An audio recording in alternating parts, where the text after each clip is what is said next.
Let's talk. প্রারম্ভের প্রারম্ভ শুরুর শুরু শুরু আর সেটা সবসময় মনে হয় যে এটা আমাদের পরীক্ষায় যখন দেওয়া হতো তখন পরীক্ষাতে রচনা লিখবার সময় প্রথম লাইনটা কি লেখা হবে, ভূমিকার প্রথম লাইন। হ্যাঁ ভূমিকার প্রথম লাইন এটা হয়।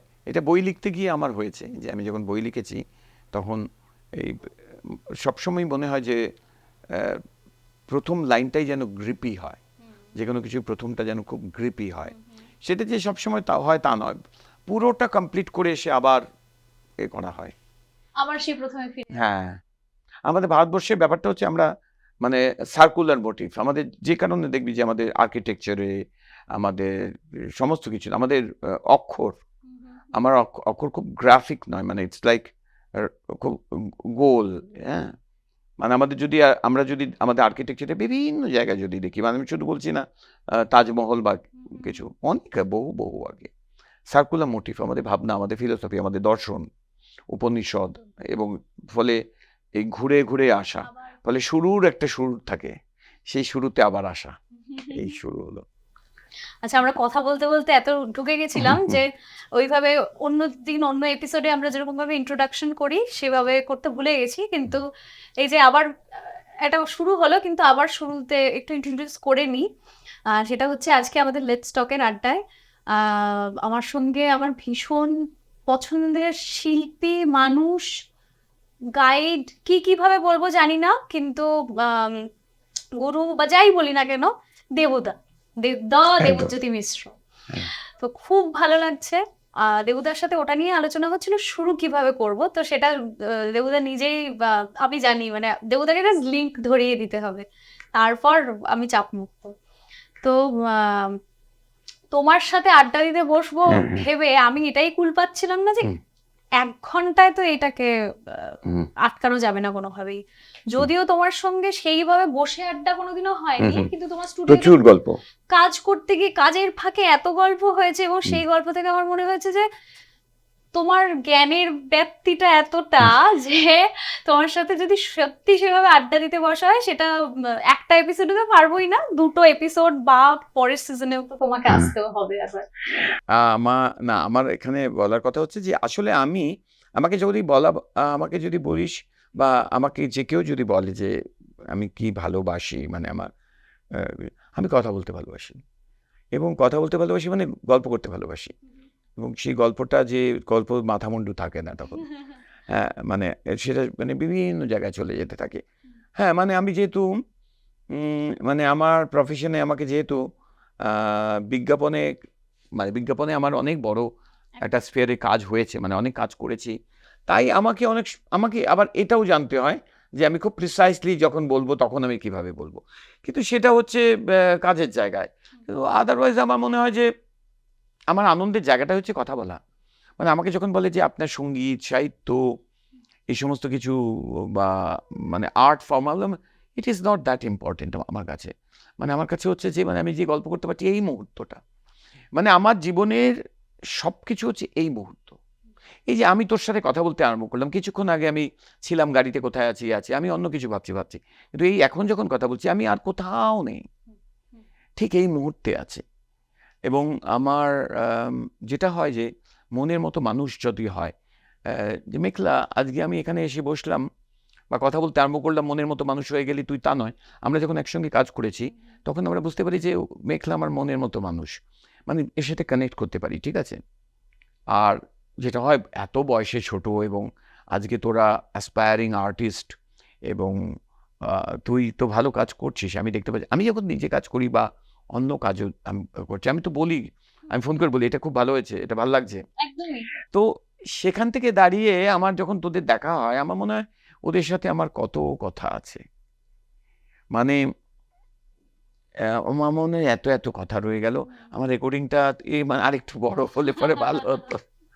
ওই জন্যই আমরা আজকে ভাবলাম যে একটু সময়, লেটস টক মেঘলার একটা স্বপ্নের জায়গা, যেখানে দাঁড়িয়ে মেঘলা অনেক বিভিন্ন শিল্পী, বিভিন্ন মানুষের সঙ্গে মেঘলা গল্প করবে, আড্ডা দেবে, এবং আপনারা শুনবেন। এবং আমার শুভকামনা যতদূর যেতে পারে এই চ্যানেলটার সাথে রইলো, মেঘলার সাথে রইলো, আমাদের সমস্ত যারা আমাদের অনবদ্য সমস্ত টেকনিশিয়ানসরা যারা কাজ করছেন, যারা ডিরেক্ট করছেন, এগুলো সমস্ত তাদেরকে অনেক ভালোবাসা, এবং আপনারা যারা দেখছেন তাদের প্রতি অনেক অনেক অনেক অনেক অনেক ভালোবাসা এবং শুভকামনা যত দূর যেতে পারে। Thank you. তোমার এই জিনিসটা খুব ভালো লাগে, সব জায়গাতেই দেখি মানে তুমি সবাইকে সমান গুরুত্ব দিয়ে ভালোবাসো। হ্যাঁ, মানে আমার একটা জিনিস মনে হয় যে এবারে আমরা না এখান থেকে একটা জিনিস শুরু করি যে আমি আছি কেন এখন, মানে এই পৃথিবীতে আমি, মানে এই মুহূর্তে আমি এক্সিস্ট করি কেন, বা কেন আমি বাঁচবো। মানে আমার প্রত্যেকদিন সকালবেলা আমাকে মানে বাঁচতে হবে, এটা আমার কাছে খুব এসেনশিয়াল।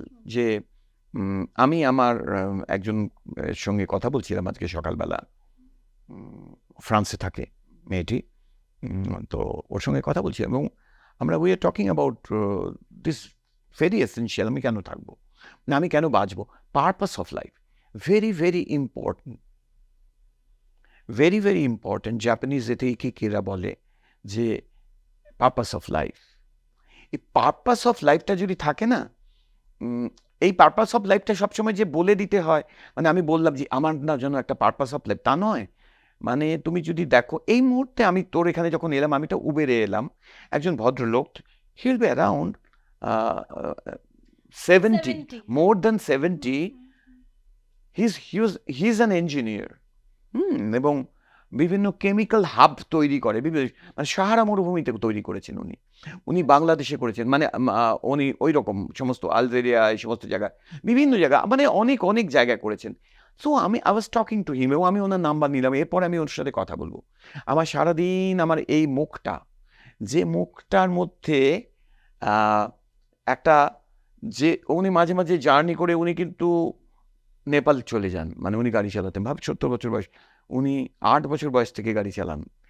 তো একজন মানুষ, এই মানুষটি কিন্তু জীবিকার জন্য এখন আমরা তো, আবার উনি যদি কাজ পান চলে যাবেন।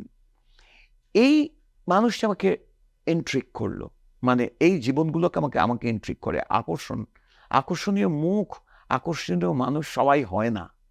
মানে তোমার সামনেই দারুণ একটা কাজ করছে, একজন দারুণ গান গাইছে, দারুণ বাজাচ্ছে, তারা দারুণ নিশ্চয়ই, কিন্তু খুব আকর্ষণীয়, মানে বলে না যে মুখটা এঁকে ফেলি, মুখটা সারা জীবন থেকে গেল যেন, এরকম মানুষ খুব কম হয়। সো আমার এখন যেটা হয়, যে কারণে এই কথাগুলো বলতে বলতে তুই বলি যে সবাইকে ভালোবাসি, তখন ভালোবাসা ছাড়া আর কোনো কিছু তোমার হাতে নেই, খারাপ বাসা যাবে না, তুমি জাস্ট ভালোই বাঁচতে পারো। কেন এই জীবন, তুমি যে এই যে আজকে একটা জীবন আমরা দাঁড়িয়ে আছি, যে এত সবাই আমাদের ক্যামেরাম্যানরা তারা রয়েছেন, আলো করেছেন এত সুন্দরভাবে, তোর মুখে আলো পড়েছে, আমার মুখে আলো পড়েছে, এই যে এত সুন্দর একটা সেট, একটা অপূর্ব সেট, একটা ঘর, এবং সেই ঘরটাকে সুন্দর করে একটা সাজিয়ে তোলা, এই প্রতি মুহূর্তের বেঁচে থাকার এই মুহূর্তগুলোকে একটু সাজিয়ে তোলা, মন খারাপের মধ্যেও, সমস্ত কিছুর মধ্যেও বেঁচে থাকবার তাগিদটা, জীবনের থেকে বড় কিছু নেই, এবং মৃত্যু কখনো জীবনের থেকে বড় নয়, মানে মৃত্যু শেষ পর্যন্ত শেষ নয়, জীবন অনেক বড়। এগুলো থাকলে পরেই ভালোবাসা যাবে, আর ভালোবাসলেই এই পৃথিবী, গোটা পৃথিবীটা তোমাকে জয়ী হতে হবে না, জয়ী তখনই হতে হয় যখন একটা যুদ্ধ থাকে। এই যে যুদ্ধগুলো হচ্ছে, এই যে গাজা প্যালেস্টাইনে, এই যে শুধু গাজা প্যালেস্টাইন না, সারা পৃথিবীময় যে যুদ্ধগুলো হচ্ছে, সমস্ত বা থ্রু আউট দ্য হিস্ট্রি যতদিন ধরে যুদ্ধ চলেছে, আমরা ভালোবাসার কথা বলছিলাম, তো তুই বলছিলি যে সবাইকে খুব ভালোবাসে, আমিও তো ভালোবাসাই চাই।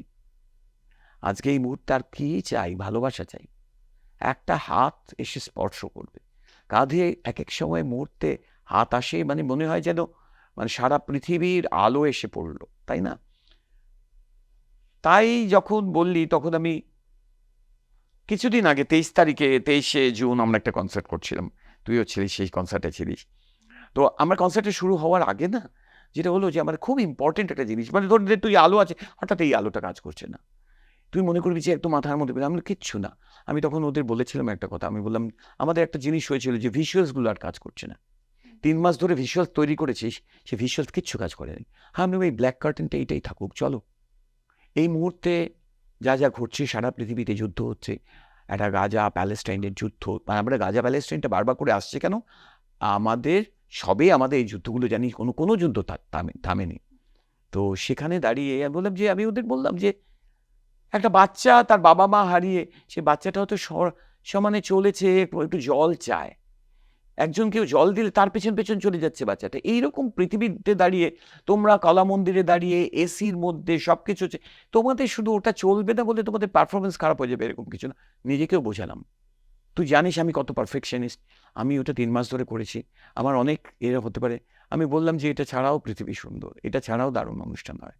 তো এইটাই ভালোবাসা মানে তাই। কতটা বলে দিলাম বল? আমি আমি এইখানে আসছিলাম যে এই যে তুমি বললে না যে 3 মাস ধরে প্রিপারেশন নিয়েছিলাম, কিন্তু সেই মুহূর্তে আজকে এই মুহূর্তে আড্ডায় দাঁড়িয়ে তুমি এমন এমন টপিক ছুঁয়ে গেলে যেগুলো আমি ভেবেছিলাম যে একটু পরের দিকে আনবো। তুমি মৃত্যু নিয়ে কথা বললে, তুমি আরো যুদ্ধ নিয়ে কথা বললে, বিপ্লব নিয়ে কথা বললে, ছুঁয়ে ছুঁয়ে গেলে, যেটা আমি ভেবেছিলাম পরে, মানে আমাদের এটা শেষ থেকে শুরু হচ্ছে অ্যাকচুয়ালি আড্ডাটা। আসলে শেষ নয়, শুরুও নয়, শুরুও নয়, মানে শুরুর একটা শেষ আছে, শেষের আবার শুরু আছে, প্রারম্ভেরও প্রারম্ভ আছে, বিগিনিং অফ দ্য বিগিনিং, এগুলো সবসময় থাকে।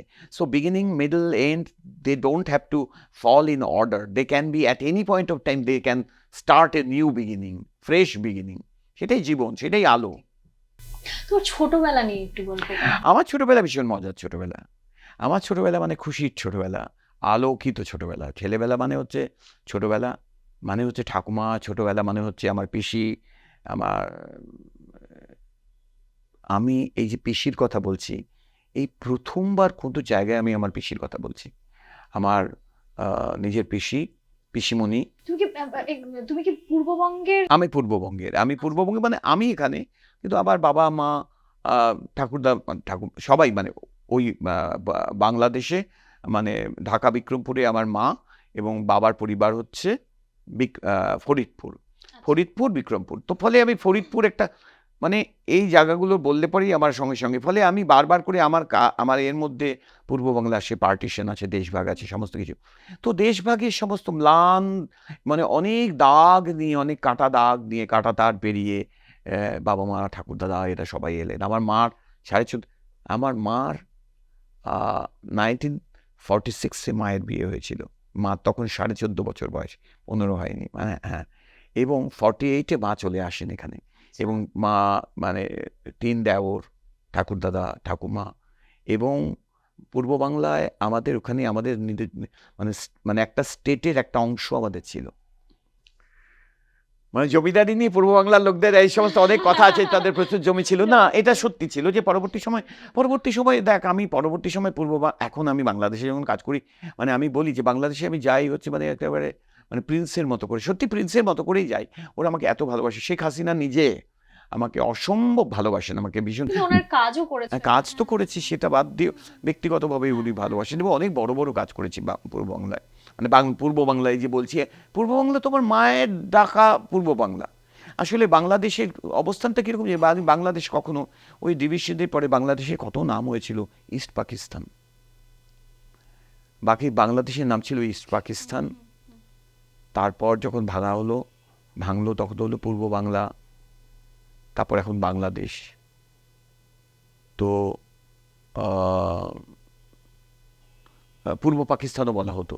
তো এই এতগুলো জিনিসের মধ্য দিয়ে একটা ভাষা আন্দোলনের মধ্য দিয়ে একটা এক্সিস্টেন্স তৈরি করলো বাংলাদেশ, এটা একটা বড় ব্যাপার। ফলে আমার ছোটোবেলায় বাবা মা এবং একটা ওই রকম একটা উদ্বাস্তু অঞ্চল জুড়ে, হ্যাঁ, মানে যেখানে যার এটা জুড়ে, আমরা তখন না এত কিছু বুঝতাম না উদ্বাস্তু, আমি জানতাম মানুষ মানে এরকমই, মানে এই তো আমরা সবাই আছি, আমরা সবাই আছি, কোথাকার কে কোথাকে, এটা যে কষ্টের এমন বিরাট কিছু নেই, শুধু বুঝতে পারতাম, মানে এখন বুঝতে পারি যে পুরো একটা দেশ ছেড়ে, একটা পুরো এরকম জায়গা ছেড়ে যে চলে আসা, সেটা সারা পৃথিবী জুড়ে যে এই মাইগ্রেশনসগুলো হচ্ছে, এই মাইগ্রেটেড মানুষদের যে তাদের বেদনা, মানে বেদনার নদী বয়ে যায়, কিন্তু সেটা নিয়ে তারপর আবার নদী ভাঙে, আবার মানুষ তৈরি করে, সংসার তৈরি করে, ভালোবাসা তৈরি করে, আবার আলোয় জেগে ওঠে, কত বেদনা থাকে, বেদনার তীরে আলোর স্তম্ভ তৈরি করে মানুষ, এবং সেগুলো কত অনবদ্য।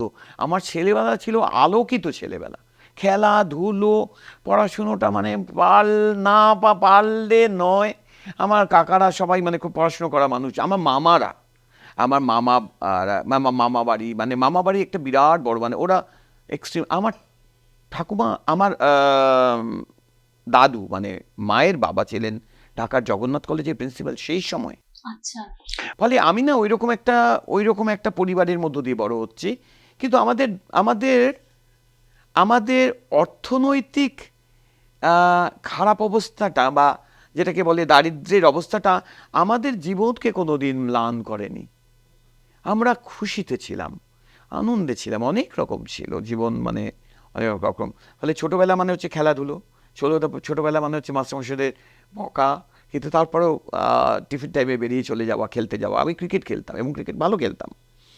এবং আমি একেবারে মানে সেন্ট জেভিয়ার্সে যখন পড়ছি, আমার স্কুল হচ্ছে নৃপেন্দ্রনাথ ইনস্টিটিউশন, এবং সেখান থেকে পরে সেন্ট জেভিয়ার্সে আমি কিছুটা পর্যন্ত পড়েছিলাম। সেন্ট জেভিয়ার্সে মানে ফিজিক্স কিছুটা পর্যন্ত। তারপর আমার হ্যাঁ তো গান বাজনার মানে পড়ে মানে আমি মানে গ্র্যাজুয়েশন করিনি, মানে লাইক মানে আমি ফার্স্ট ইয়ারের পরে আমাকে ছেড়ে দিলাম। মানে আমি সেটাও আবার একটা গল্প। সলিল চৌধুরী আমাকে সঙ্গে ততদিনে দেখা হয়ে গেছে, আমি কাজ করছি। তো আমাদের পারিবারিক অবস্থার এর জন্য আমাকে একটুখানি জীবন জীবিকার জায়গা চলে এলাম। সেটা সলিলদা বললেন যে চল তোর পড়াশোনা আমি পড়াবো, মানে সো হয়ে গেল পড়াশুনো। চা এসে গেছে, আসুন। মাকেও একটা প্রোডাকশন ডিপার্টমেন্ট সামলাচ্ছে মা না থাকলে মানে আমি পারতাম না। আমি অ্যাকচুয়ালি মাকে বলেছিলাম তোমার আসতে হবে না, আমি করে নেব। তারপর দেখি যে আসার পরে দেখলাম যে মা আছে বলে মায়েরা পারে, না হলে আমি পাগল হয়ে যেতাম। মা একটা অসাধারণ জিনিস। আচ্ছা, তোমার পিসিকে নিয়ে কথা বলছি। আমি পিসিকে নিয়ে কথা বলছি। পিসি আজ আমার মনে পড়ছে না পিসিমণির নাম কি ছিল, কেন আমি পিসিমণি আর আমার বাবাদের চিনিদি, মানে তারা চিনিদি বলে ডাকতেন। ফলে আমি আর ভালো নামটার আর মানে ভালো নাম যে চিনিদি নামটাও ভালো নামই, খুব সুন্দর চিনিদি বলে আমার বাবার বড় তিনি তো চিনিদি বলে ডাকতেন। আর পিসিমণি মানে পিসিমণি আর চিনিদি, এইটাই আমাদের কাছে সমস্ত কিছু। হ্যাঁ, এবং তার একটা বড় জগৎ পিসিমণি। আমার ঠাকুমা আমার জীবনের একটা বিরাট বড় ব্যাপার। এই ঠাকুমার সাথে ঠাকুমা খুব সুন্দর গান গাইতেন, মানে খুব মিহি গলায়, সরু একটা গলায় গান গাইতেন। এবং আমার ঠাকুমা মানে আমাদের বাড়িতে একটা অদ্ভুত গানের বাড়ি ছিল। কীরকম গানের বাড়ি, মানে সবাই যে গান চর্চা করেছে তা নয়, বাবা করেছিলেন। আমার মা কিন্তু মানে ওইখানে থাকতেই, মানে আমাদের মায়ের পূর্ব বাংলা, মায়ের বিক্রমপুর, ওইখানে থাকতেই মা সেতার বাজাতেন। এখানে আসবার পর বাবা আবার সেতার করলো। তারপরে তো আমাদের মানে ওই বয়সে এসে অ্যাকচুয়ালি আমি মার এখানে আসবার 10 বছর পরে আমি পৃথিবীতে এলাম, আবির্ভূত হলাম। তো সেই যে সময়টা আমাকে অনেক কিছু যে সামলাতে হয়েছে, সেই সময়ের মধ্যে মা আর পার্সিউ করতে পারেনি। সেটা কিন্তু আমার বেদনা, সেটা বলতে গেলে আমি আজকে মানে আমি খুব চেষ্টা করছি যে আমার যেন চোখে জল না চলে, আমার সেটা একটা মনে খুব খারাপ। এইটা নিয়ে এখন ইদানিং কালে খুব অনেক কিছুই কথা হচ্ছে, এবং সামাজিক পরিস্থিতিটাও অনেকটা ক্ষেত্রেই চেঞ্জ হচ্ছে।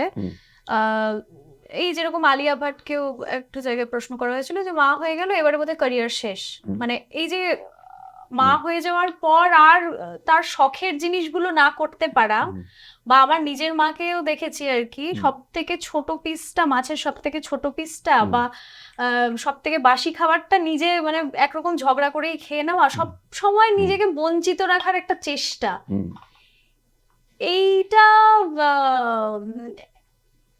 এইটা নিয়ে তুমি কিছু বলো না। এইটা কিরকম জানিস তো, এটা তো অর্থনৈতিক জায়গা থেকে দাঁড়িয়ে মানে ফাইন্যান্সিয়াল ফ্রিডম, এবং সেই ফাইন্যান্সিয়াল ফ্রিডমটা না, আমি বলছি ফাইন্যান্সিয়াল ফ্রিডমটা কোনো একটা সময়ে ধর ইকোনমিক জায়গাগুলো না থাকার জন্য না খানিকটা সেটা রয়েছে। আর দ্বিতীয়ত এই যে প্যাট্রিয়ার্কাল সোসাইটি, মানে পিতৃতাত্ত্বিক সোসাইটিতে একজন মেয়ের অবস্থানটা কেমন,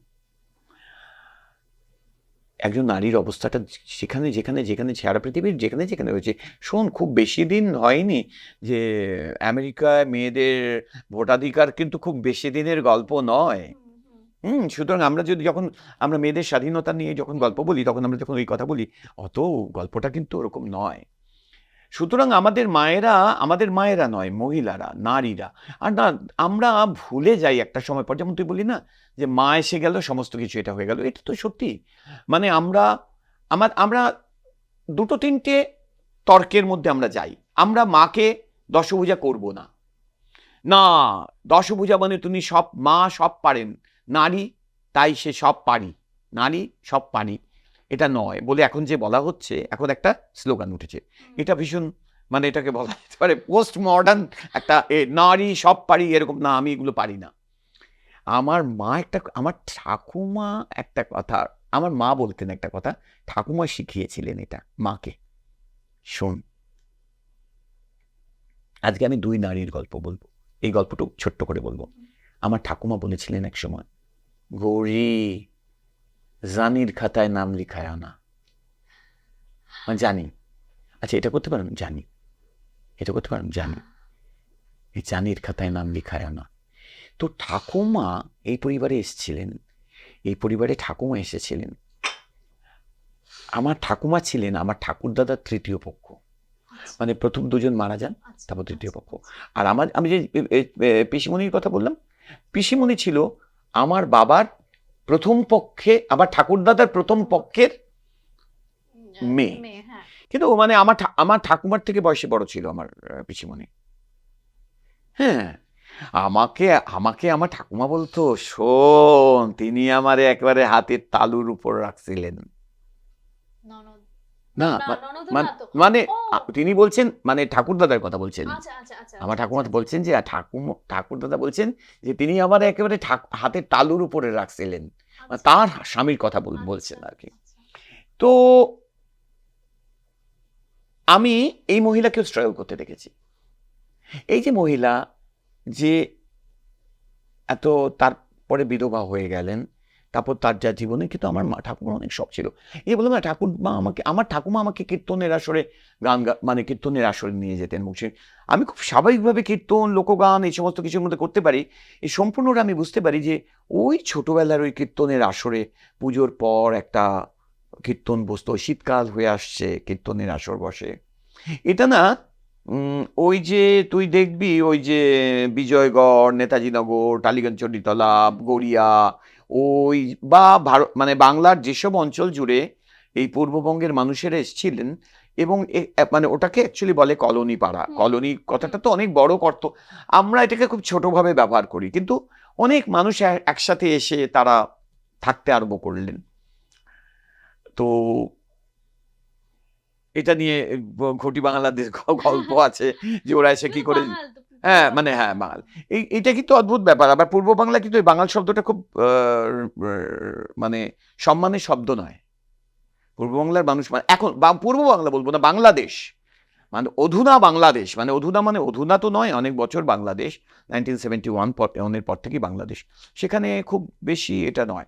তো আমি ঠাকুমার গল্প যেটা বলছিলাম, যে ঠাকুমা কিন্তু ইনহেরিট করেছিলেন ওই বাংলার, মানে বাংলাদেশের, মানে এখনকার বাংলাদেশের তার কীর্তনের এটা ভীষণ মিহি গলায় দারুণ গাইতেন। এবং আমার ঠাকুমার সাথে ঠাকুমার গানের এবং ঠাকুমার যে অবসর সময় কাটানো, এবং এই 2 মহিলা কি করে সংসারটা সামলেছেন, আমার মা এবং আমার ঠাকুমা। মানে যে ঠাকুমা, আমি এই ঠাকুমার সাথে আমার মায়ের সম্পর্কগুলো, আমরা কথা বলছিলাম না যে এখন মেয়েরা, আলিয়া ভাটের কথা বলছিলিস, যে আলিয়া ভাট বলছে যে আমি হতে পারবো, শুনতে হয়েছে, তাকে যে শুনতে হচ্ছে এখন কি করে এটা করবে, এটা এখনো লেগে রয়েছে, কিন্তু তা নয়, এখন ওই রকম ভাবে নয়, এখন ওরকম ভাবে নয়, অনেক ভাবে।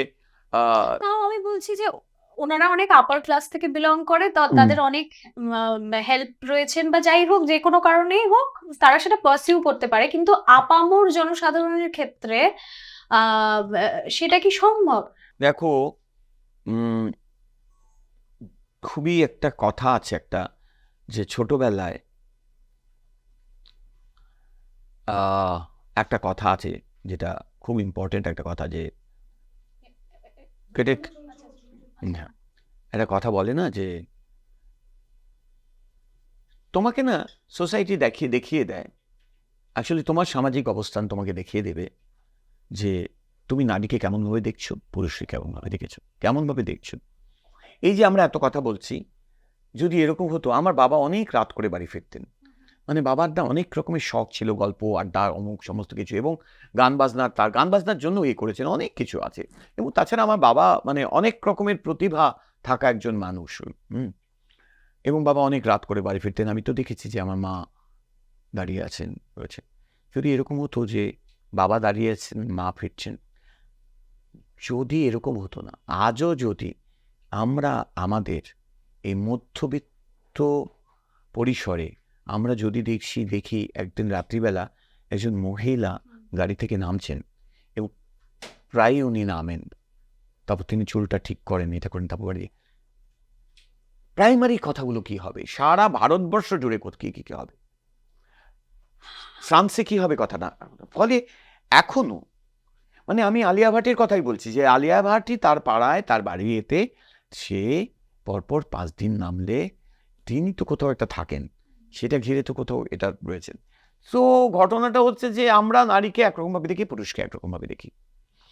একজন পুরুষ যেরকমভাবে একটা খালি গায়ে ওরকমভাবে বেরিয়ে যাচ্ছে, বা যা হচ্ছে করে পড়ে যাচ্ছে, ওরকমভাবে তো একটা মেয়ে পায়। ফলে আমাদের মা পিসিরা, মা ঠাকুমার যে গল্পটা, সেটা প্রবাহিত হতে এখন অনেক কিছু পরিবর্তন হয়েছে অনেক রকমভাবে। তুই মানে তুই তুই তো একটা পারফর্মার, তুই তো একটা আর্টিস্ট। তুই আমাকে বলতো একটা কথা, যে তুই তো আধুনিক সময়ে মানে অনেক মানে কন্টেম্পোরারি টাইমে তুই কি মনে করিস না যে একজন মেল সিঙ্গার, একজন ফিমেল সিঙ্গার, মানে একজন নারী এবং একজন পুরুষ, দুজনেই আর্টিস্ট, দুজনেই শিল্পী, তুই কি মনে করিস না যে তোর স্বাধীনতাটা একটু হলে পরেও কিছুটা লঙ্ঘিত হয়? ডেফিনেটলি। উপালিদির একটা রেকর্ডিং করতে উপালিদি একটু দেরি করে ডেকেছিল, মানে 8টা বা 9টা নাগাদ। তো স্বাভাবিকভাবে রেকর্ডিং শেষ হতে হতে 10টা পার হয়ে গেছে, 11টা নাগাদ বোধহয়। আমি একটা উবার বা ওলা কিছু একটা ডেকে বাড়ি ফিরছি। তো আমি সামনের সিটে বসেছিলাম। এবার আমার তখন একটু ট্যাবে বই পড়ার অভ্যেস ছিল, তো আমি বইটা খুলে বসেছি। তো ট্যাক্সি ড্রাইভার উনি জিজ্ঞেস করলেন, ম্যাডাম কি, এক্সাক্ট মনে নেই, কিন্তু আমি যখন বললাম যে আমি গান করি, তখন বললেন কি হোটেলে গান করেন? কারণ এত রাতে হোটেলে, তাহলে হোটেলেই গান করে। তখন আমি বললাম না, আমার এক্সাক্ট ওইভাবে লাইন টু লাইন মনে নেই। পড়াশোনার কথা বলতে তখন বলছে কি, তাহলে কি চাকরির পড়াশোনা মানে চাকরি, এবং রাত্রে একটা গান গেয়ে আসা মানে হোটেলে গান করা, এইটা হচ্ছে কিছু সেট আর কি। তো আমি আর কিছু বললাম না। এবং সেই সময় রানু মণ্ডল ভীষণ পপুলার হয়েছেন। সেসব কথা হচ্ছে। হ্যাঁ হ্যাঁ, তখন গানের কথা বলতে রানু মণ্ডলের কথা উনি প্রচুর কথা বলেন, আমি শুনলাম আর কি। কিন্তু মানে জাস্ট পুরো কনভারসেশনটা থেকে দুটো জিনিস আমি একটা কনভারসেশন আমি বলছি, আমার হঠাৎ মনে পড়ে চোখের বালির রেকর্ডিং হচ্ছে। চোখের বালির রেকর্ডিং হচ্ছে একটা ব্ল্যাক ম্যাজিক বলে একটা স্টুডিও, মানে ইনফ্যাক্ট ওটা হচ্ছে প্রথম কলকাতা শহর যে কলকাতা শহরকে নতুন ইকুইপমেন্ট, নতুন এটা সমস্ত, এবং বম্বে থেকে বিশ্বদীপ চ্যাটার্জি এসছে, মানে বিশ্বদীপ একটা ইনক্রেডিবল ইঞ্জিনিয়ার, ভারতবর্ষের অন্যতম ইঞ্জিনিয়ার। ও এসছে, রেকর্ডিং করছে, আমরা রাত্রিবেলা রেকর্ড করছি, এবং একটা কয়ারের রেকর্ডিং হচ্ছে, এবং অনেক কয়ারের রেকর্ডিং হতে হতে না ওটা দেরি হয়ে গেছে, একটু টেকনিক্যাল কারণ রেকর্ডিং হচ্ছে, এখনো মনে আছে। সেটা রেকর্ডিং হতে হতে দেরি হয়ে গেছে। একটা সময় একটা ফোন এলো, এবং আমি বলছি কথাটা, আমি বলছি একদম, আমি এই যে যখন এটা বলছি আমার খেয়াল রাখতে হচ্ছে, মানে এটা কোনোভাবে যিনি মানে কোনো নাম না বলছি, একটা ফোন এলো, মানে সমস্ত মানে, এবং শ্রাবণী সেনের অনেক শিল্পীরা ছিলেন। একটা ফোন এলো, এই যে মশাই, আপনারা কি করেছেন রাত্রিবেলা, বেলাল্লাপনা করছেন? তার স্ত্রী গাইছিলেন। আমি তাকে যে কি অস্বস্তির মধ্যে দেখেছিলাম। পরদিন ঋতু বলল, আমি ওনাকে করবো। আমি, তুই কি করবি? তুই যদি ওনাকে ফোন করে আমি এটা করবো মেয়েদের স্বাধীনতার, তুই কিছু করবি না, তো ওনার জীবনে কি তুই কি ওনাকে নিয়ে আসতে পারবি, নিয়ে এসে আলাদাভাবে করতে পারবি? না, উনি ওই বাড়িটাতে থাকবেন, এটা করবেন বলে কিছুই না। কিন্তু আমরা চোখের সামনে দেখেছিলাম সেদিন যে কীরকমভাবে এটা হয়েছে।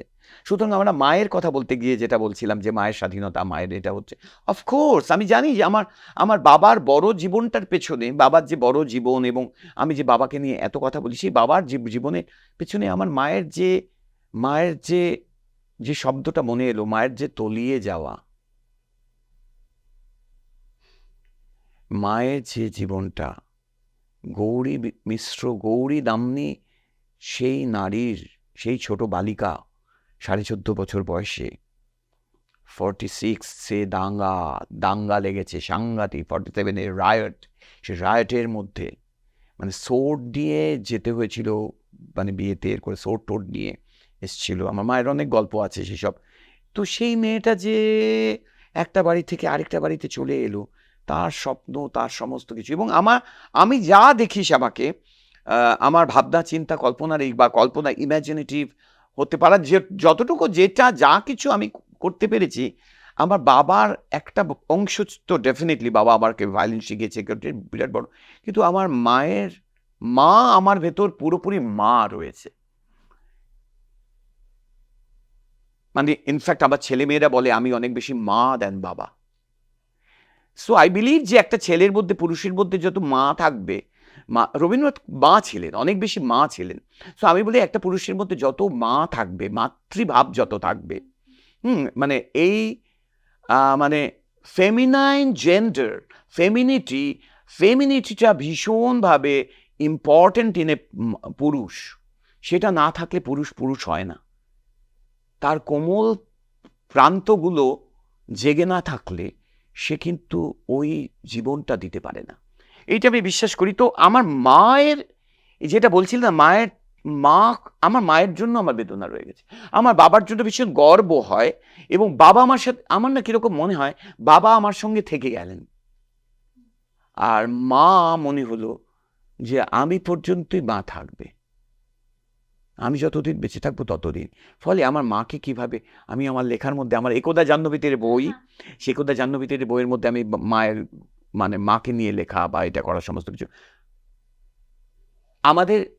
আমার একজন মা নয়, আমার এই লক্ষ লক্ষ মায়েরা, তারা এই পৃথিবী তৈরি করেছে এবং এখনো করছে। সে শুধু পূর্ব বাংলার গৌরী নয়, সে এখনো প্রতিটি মানুষের, প্রতিটি মেয়ের মধ্যে সেই একটা মা, এবং তারা এটা করছে।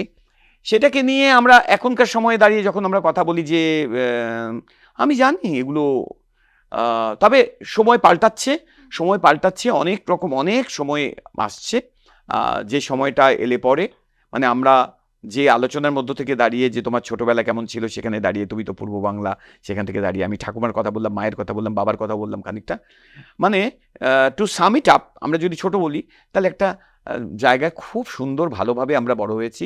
আমাদের খুশি আনন্দ ছিল, অনেক রকম রিক্রিয়েশনের ব্যাপার ছিল। রিক্রিয়েশন বলতে তো ওই রকম নয়, আমাদেরকে উনি ক্রিকেট খেলতে চলে গেলাম, ক্রিকেট খেলা, সেখানে আরে সৌরভ গাঙ্গুলির বাবারা, চণ্ডী গাঙ্গুলি, এরা সবাই আসতেন নগরমী ক্লাবে, ওনারা তখন খেলা শেখাতে আসতেন। তাদের জুনিয়র যারা ছিল, তারা, এই সম্বরণ ব্যানার্জি, উনি আমার মানে কিছুদিনের কোচ ছিলেন, আমার শুধু নয় আমাদের অনেকের মধ্যে ছিলেন।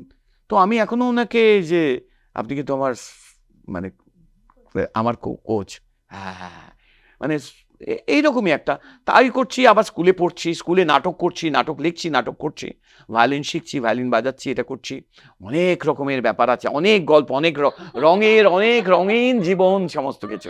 আমি জানি, তুমি এতগুলো আমি তোমাকে থামাতেও চাইছি না, আবার যেখানে ওই একটা জিনিস নিয়ে বলছো, মানে তুমি একজন কমপ্লিট শিল্পী। এই আমি আচ্ছা, আমি একটু বলি। শিল্পী হয়ে ওঠা অনেক কঠিন। আমি না খুব বড় বড় শিল্পীদের দেখেছি। আমি আজকে সময় দাঁড়িয়ে আমি তো আমি সত্যজিৎ রায়ের মতো মানুষের সঙ্গে কাজ করেছি, আমি তার মিউজিক চেম্বারের একজন ভায়োলিনিস্ট ছিলাম, সেসব ছবিপত্র আছে ভাই, বইপত্রে সমস্ত রয়েছে। সলিল চৌধুরীর সাথে 17.5 বছর 18 বছর বয়সে তিনি আমাকে পুরো অধিকার দিয়ে দিয়েছেন তার ফ্লোরটা কন্ডাক্ট করবার, মিউজিক অ্যারেঞ্জ করার।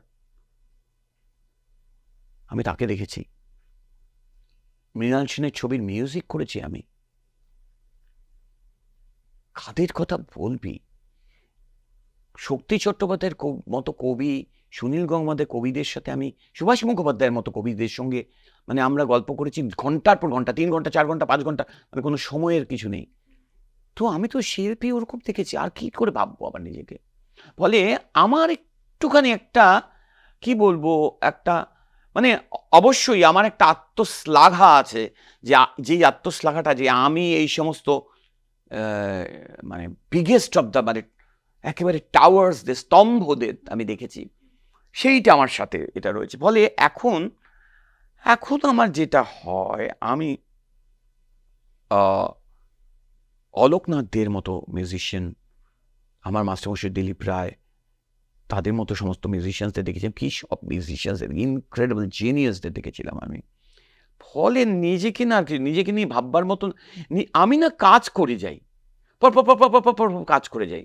অবশ্যই আমাকে কেউ এসে যদি বলে আপনার কাজটা খুব ভালো লাগবে না, ভালো লাগবে, কিন্তু শিল্পী কথাটা বলাতে আমার যেটা মনে হয়েছিল যে না তোরা বল, আমি চলে যাওয়ার পর, এই পৃথিবী থেকে চলে যাওয়ার পর 40 বছর 50 বছর পর আমাকে না মনে রাখুক, আমার যদি একটা মিউজিক, আমার যদি একটা পিস অফ মিউজিক যদি মনে থাকে মানুষের, আমি মনে করবো আমার মানে আমি কৃতজ্ঞ থাকবো আমার সময়ের কাছে, কালের কাছে। দেখো কাল আর সময়ের কাছে না, এই যে শিল্পী বলে এত কথা বলে বা এই যে মানুষ বলে কাল আর, আমরা কেউ জানি যে অযোধ্যা ইলোরাটা তৈরি হয়েছিল ওই রকম কেভ।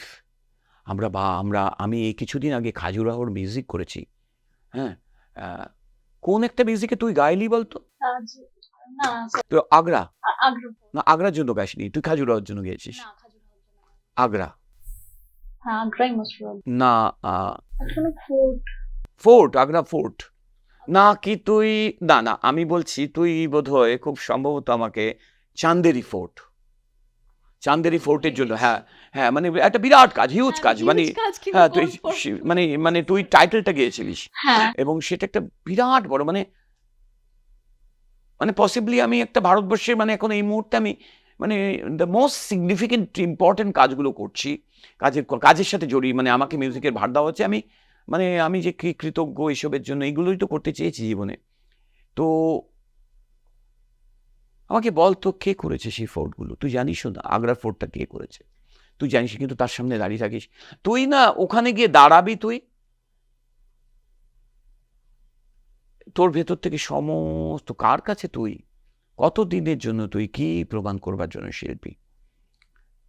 শিল্পী তোমাকে মানুষ বলবে, তোমার নিজের ভেতরে এটা থাকলে পারে। এটা না, এটা আমার ব্যক্তিগত, এটা আমার কোনো, আমি মডেস্ট নই, আমি বিনয়ী নই, যেটা আমি পারি। মানে আমি জানি আজকে যে যারা কাজ করছেন বা করছেন, আমার মিউজিক শিক্ষাটা এটা হচ্ছে ভারতবর্ষে 2-3 জন এরকমের, আর 2-3 জন মানুষের মধ্যে পড়ি আমি, এটাও আমি জানি। মানে আমার এটা দিয়ে কোনো রকম একটা মানে বদান্য করা একটা ভীষণভাবে মানে না আমি মডেস্ট হয়ে না কিছু না আমার মিউজিক শেখাটা ভারতবর্ষের 3-4 জনের মধ্যে পড়ে গিয়ে, আমি জানি এটা কাছাকাছি কেউ নেই। হ্যাঁ, কিন্তু আমি জানি শিল্পী হওয়া এগুলো জেনেও বুঝেও শিখেও কাজ করতে পারাও করেও এগুলো হয় না।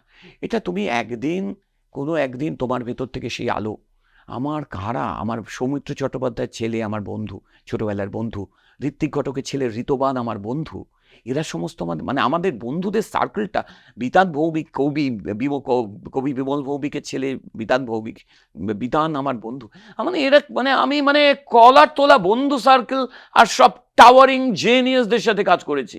সো আমাকে শিল্পী হতে হবে না, আমি আমার এই শিল্পী বড় বড় ঠাকুর দাদা বাবাদের আমি বহন করি, তাদের হয়ে আমি রয়েছি এই সময়ের প্রান্তে দাঁড়িয়ে, সেটাই আমার কাছে অনেক কিছু। তারা তো তোমাকে সমৃদ্ধ করেছে কিউমুলেটিভ ভাবে, তোমার শিল্পটাকেও তো সমৃদ্ধ করেছে, তোমার মানুষটাকেও সমৃদ্ধ করেছে, সবকিছু মানে সমৃদ্ধ তারা যা করেছে তাতে দাদিয়ে সমৃদ্ধ হতে পারে।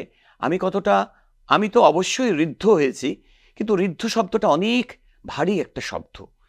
আমি বলতে পারিস আমার গায়ে আলো লেগেছে, আমাকে কেউ কোনোদিন মলিন করতে পারবে না, কেউ কোনোদিন আমাকে অন্ধকারে ছেড়ে দিতে পারবে না। আমি অন্ধকারে ডুবে যাব না, নিমজ্জিত হব না আমি অন্ধকারে। তারা আমাকে আলো দিয়ে গিয়েছে, আলোর সন্ধান দিয়ে গেছে। ফলে কোনো একটা মুহূর্তেও যদি আমি একটা অন্ধকারকে করি, আমি অতিক্রম করে যাব। আমি জানি কি করে সেই নদীগুলো অতিক্রম করতে হয়। তারা আমাকে সেই গুপ্ত মন্ত্রগুলোর আভাস দিয়ে গেছে। আমি এইটুকু বলতে পারি। একটা জীবন, আজকে আমি হঠাৎ মনে হলো যে তোর এখানে এসে আমি যা যা কথা বললাম, আমি জীবনে কোনোদিন কোনো ইন্টারভিউ কোথাও কখনো এরকম কথা বলিনি। তার কারণ কি জানিস তো, তুই কথা বলতে দিয়ে আমাকে ছেড়ে দিয়েছিস এবং কথা বলছি, এবং আমি এই কথাগুলো মানে এরকমভাবে আমি কখনো বলিনি। এটা আমি আমার নিজেদের মধ্যে কথা বলি হয়তো, কিন্তু কখনো আমি বলিনি। এটা থেকে যাবে, ভালো, গুড টু অল ইউ যারা এসব করছে। না, এইটা তোমার সাথে কথা বলতে গিয়ে আমার অনেকবার মনে হয়েছে এগুলো ডকুমেন্ট, কারণ অরিত্রদা বা আরো আমরা যারা কাজ করি তোমাকে নিয়ে প্রচুর আমরা মজাও করি। আমাকে মিমিক্রি করিস, এই আমাকে আমি চাই যে একটা মিমিক্রি করে কথা আমি পারবো না, অরিত্রদা অসাধারণ পারে। এটা শুভমিতাও ভীষণ ভালো পারে, সেদিন করছিল। হ্যাঁ, আচ্ছা। তো কিন্তু কথা হচ্ছে যে আমরা অ্যাট দ্য সেম টাইম লক্ষ্য করেছি, যখন আমাদের সামনে তুমি কিছু কথা বলছো বা কিছু একটা করছো, হঠাৎ একটা কোনো কাজের ফোন এলো, চট করে সেই জায়গায় শিফট হয়ে যাওয়া, আবার তৎক্ষণাৎ একটা অন্য জায়গায় শিফট হয়ে যাওয়া, এই যে তুমি যে বললে না মুহূর্তের মধ্যে বাঁচো, মানে ফুল ফোকাস সেই সময়, সেইটাই ফুল ফোকাস। তো আমার সেই সময় মনে হয়েছিল যে এই পুরো বিষয়টা যদি একটু ডকুমেন্ট করতে পারতাম। সেটা তো সম্ভব না সবসময়, তো আমি ক্যামেরা নিয়ে স্টুডিওতে বা যে কথাগুলো যখন তুমি আমাকে দিয়ে গাওয়াচ্ছ, যখন এরকম অনেক সময় হয়েছে, ধরো রেকর্ড করতে গিয়ে আমি হয়তো ঠিক যেটা তুমি চাইছো পারছি না, আমি একদম নাটক করে, তুমি নাটক করে দেখালে আমি তোমাকে দেখে জাস্ট গেয়ে দিলাম। হ্যাঁ, বা হয়তো একটা সিন দেখে গাইছি না। আমরা যেমন, আমি তোকে বলছি যে আমরা যখন রিলায়েন্স জুয়েলসের কাজটা করছিলাম, সেই রিলায়েন্স জুয়েলসের কাজে ইনফ্যাক্ট তোর গাওয়ার কথা ছিল না, গাওয়ার কথা ছিল শ্রেয়া ঘোষালের গাওয়ার কথা ছিল, এবং সেখান থেকে দাঁড়িয়ে ওরা এসেছিল, এবং ওরা ভারতবর্ষের বিগেস্ট এদের নিয়ে কাজ করেছে। হ্যাঁ, সিনেমা মানে সঞ্জয় লীলা বানসালির, সুদীপ চ্যাটার্জি বললে পরেই হবে, কিন্তু সুদীপ চ্যাটার্জি মতো মানে যে সঞ্জয় লীলা বানসালির এতগুলো, মানে শুধু সঞ্জয় লীলা বানসালির নাম, মানে সারা ভারতবর্ষে বেস্ট ফিল্মস করছে, সে ডিরেক্ট করছে, সুদীপ চ্যাটার্জি ডিরেক্ট করছে, এবং একটা স্কেয়ার ক্রোর সেটা তৈরি করছে, এবং তারা আমাকে মিউজিক করতে দিয়ে তারা স্বাধীনতা দিয়েছে যে তুমি যেখান থেকে যা মনে করো করো। কিন্তু তারা যখন তুই একটা অন্য কাজ করতে এসেছিলিস, সেই কাজটার মধ্যে তুই করে দে, তো এরকমভাবে একটা বলে দিলাম, তুই গলাটা, সেদের ভালো লাগলো, তারপর তারা তারপর তুই মেইন গাইলি, গাওয়ার পরেও 2-3 বার করে আমরা আবার করলাম যে শোন এইটা না এইরকমভাবে করতে হবে, এইটা করতে হবে। সো আই বিলিভ যে দেখো, আমার যারা মাস্টার্স, আমি যে এই কিছুদিন আগে বললাম হিজ মাস্টার্স সংস, যে আমার মাস্টাররা তো তোমারও মাস্টার, এবং এই মাস্টার্স শব্দটা যখনই বলে দিলাম তখন আর জেন্ডার স্পেসিফিক নয়, ইটস নট মাস্টার্স, এটা মাস্টার, আমার মাস্টারমশাই, আমার দিদিমণিরা, যারা আমাকে সারা পৃথিবী জুড়ে যারা আছেন, সেটা জার্মানির একজন মানে ক্লারা শুমেন হতে পারেন, তিনি মেরি কুরি হতে পারেন, বা একজন সায়েন্টিস্ট হতে পারেন, এরা সবাই মিলে যে আমাকে শেখায়, সেটা আমরা একটা উদযাপিত করবার জন্য অনুষ্ঠান করেছিলাম। তো যখন তুই পারফর্ম করছিস, আমিও তো সেগুলোই করবার চেষ্টা করছি, যেগুলো ধর সলিল চৌধুরী যখন গান তোলাচ্ছে, আমি দেখেছি হৈমন্তী শুক্লা গান গাইছেন, ওই কোন গানটা আমার যেন মনে আছে এখনো, এই তো ফের এলাম, ফিরে পেলাম, দেখো তো এখনো চোখেতে চাকেতে দাদা দা, এই যে যখন রেকর্ডিংয়ে যাচ্ছেন, এটা হচ্ছেন কি করে, শিল্পীর প্রতি কীরকম সম্মান রেখে, ভালো রেখে, প্রথম থেকেই তো গান গাইতে আরম্ভ করে দেয় না। যখন মাইক্রোফোনের সামনে যায়, আমি না বহু শিল্পীকে দেখেছি, মানে ভারতবর্ষের শ্রেষ্ঠ সমস্ত শিল্পীদের দেখেছি, মানে কি ভালনারেবল হয় ওখানে। তুইও যা, লতা মঙ্গেশকরও তা, একই রকম ভালনারেবল। গানটা তুলে নিয়ে যখন যায়, তখন সে জানে না তার যে মাস্টার, মানে অর্থাৎ যার জন্য তিনি গাইছেন, সেটা সলিল চৌধুরী হতে হবে এমন নয়। আমি ওইটা হয়তো দেখেছি সলিল চৌধুরীর জন্য, কিন্তু দেখেছি যে কীভাবে সুন্দর করে তুলে নিয়ে যায়, এবং তারপর শোনে, ফলে আমিও শিখেছি যে তোদের সঙ্গে যখন কাজ করছি তোদেরও সেই ব্রিফগুলো আমার ব্রিফ শব্দটা না, এই শব্দগুলো ব্যবহার হতো না আগে, জানিস তো, একটা ব্রিফ দেওয়া এই সমস্ত গানটা বোঝানোর মধ্যে আবার ব্রিফ কি, এটাই তো কথা। মানে এর কোনো টার্মস তৈরি হয়নি তখন। আমরা দেখতাম কিভাবে শিল্পীরা গল্প করতে করতে করতে গান করতে করতে। তো আমি হৈমন্তীদির গানটা মানে আমার এখনো মনে পড়েছে, মনে হলো যে হৈমন্তীদির গানটা কীরকমভাবে সে তোলালেন, বাড়িতে তোলালেন, স্টুডিওতে HMV স্টুডিওর ফ্লোরে তুললেন, তারপর যখন গান গাইতে গেলেন তখন যখন গাইছেন তখন এই হচ্ছে আমাদের তখন মনে হচ্ছে আমরা তখন মানে মোৎসার্ট, বেটোফেন, এটা সলিল চৌধুরী, মানে বেটোফেন, মোৎসার্ট, সলিল চৌধুরী, সত্যজিৎ রায়, মানে ওরকম। শোন, আমি পাশাপাশি 2 দিন রেকর্ড করছি, মানে রেকর্ডিংয়ে, মানে একটা রেকর্ডিংয়ে আমি একটা ভায়োলিনিস্ট, আর একটা রেকর্ডিংয়ে আমি একজন সহকারী অ্যাসিস্ট্যান্ট। কোন রেকর্ডিংয়ে ভায়োলিনিস্ট? সত্যজিৎ রায় রেকর্ডিং ভায়োলিনিস্ট। পরপর 2 দিন সুশান্ত মজুমদার HMV-তে রেকর্ড করছেন, পরপর 2 দিন, দুটো ফ্লোর দুরকম, দুটো ডিসিপ্লিন দুরকম। একটা ফ্লোর ভীষণ গম্ভীর, সত্যজিৎ রায় ফ্লোর। কামু মুখার্জি স্যার ওখানে, কামু মুখার্জি যা ইচ্ছা করতে পারতেন সেখানে দাঁড়িয়ে, হাসি মানে মানে হাসি হুল্লোড়, কমিক জোকস সমস্ত কিছু করছেন। আর কিন্তু আর বাদ বাকি গোটা ফ্লোরটা ভীষণ একেবারে ডিসিপ্লিন, এক্সট্রিমলি কোনো কিছু নেই। আর সোহেলদার ফ্লোরটা হচ্ছে তুঙ্গে, পুরো মনে হবে একটা বাজার, একটা আড্ডার বাজার। কিন্তু সেটা যে কখন আবার স্নিগ্ধ হয়ে যায়, এটা হয়ে যায়, কখন সেটা ডিসিপ্লিন হয়ে যায়। শৈল চৌধুরীর ফ্লোরে পাতাটা পড়ার অপেক্ষায় থাকে, মানে মিউজিক পেপারটা, স্কোর পেপারটা পড়ার অপেক্ষায় থাকে। কেন মিউজিশিয়ানসরা সবাই একেবারে তাপস ভৌমিক, দাঁত কামড়াতে পারবে এরকমভাবে কামড়াতে করে সে সঙ্গে সঙ্গে বাজাতে আরম্ভ করে দিল, এটা করে শিখতে আরম্ভ করে, কারণ ভীষণ ডিফিকাল্ট সমস্ত জিনিসগুলো, সেটা কি করে। তো সলিল চৌধুরী, আমি এদের দেখেছি সবাইকে। ফলে তুই যেটা বলছিস যে তোদের যে দেখিয়ে দেওয়া, যে আমি একটা জায়গার থেকে কি করে একটা জায়গায় ছিলাম, সেখান থেকে দাঁড়িয়ে একটা ফোন এসে গেলে সঙ্গে সঙ্গে সেটাকে ডিসিপ্লিন হইতে, সেটাকে নেভিগেট করে এসে আবার ওই যেখানে বুঝলাম।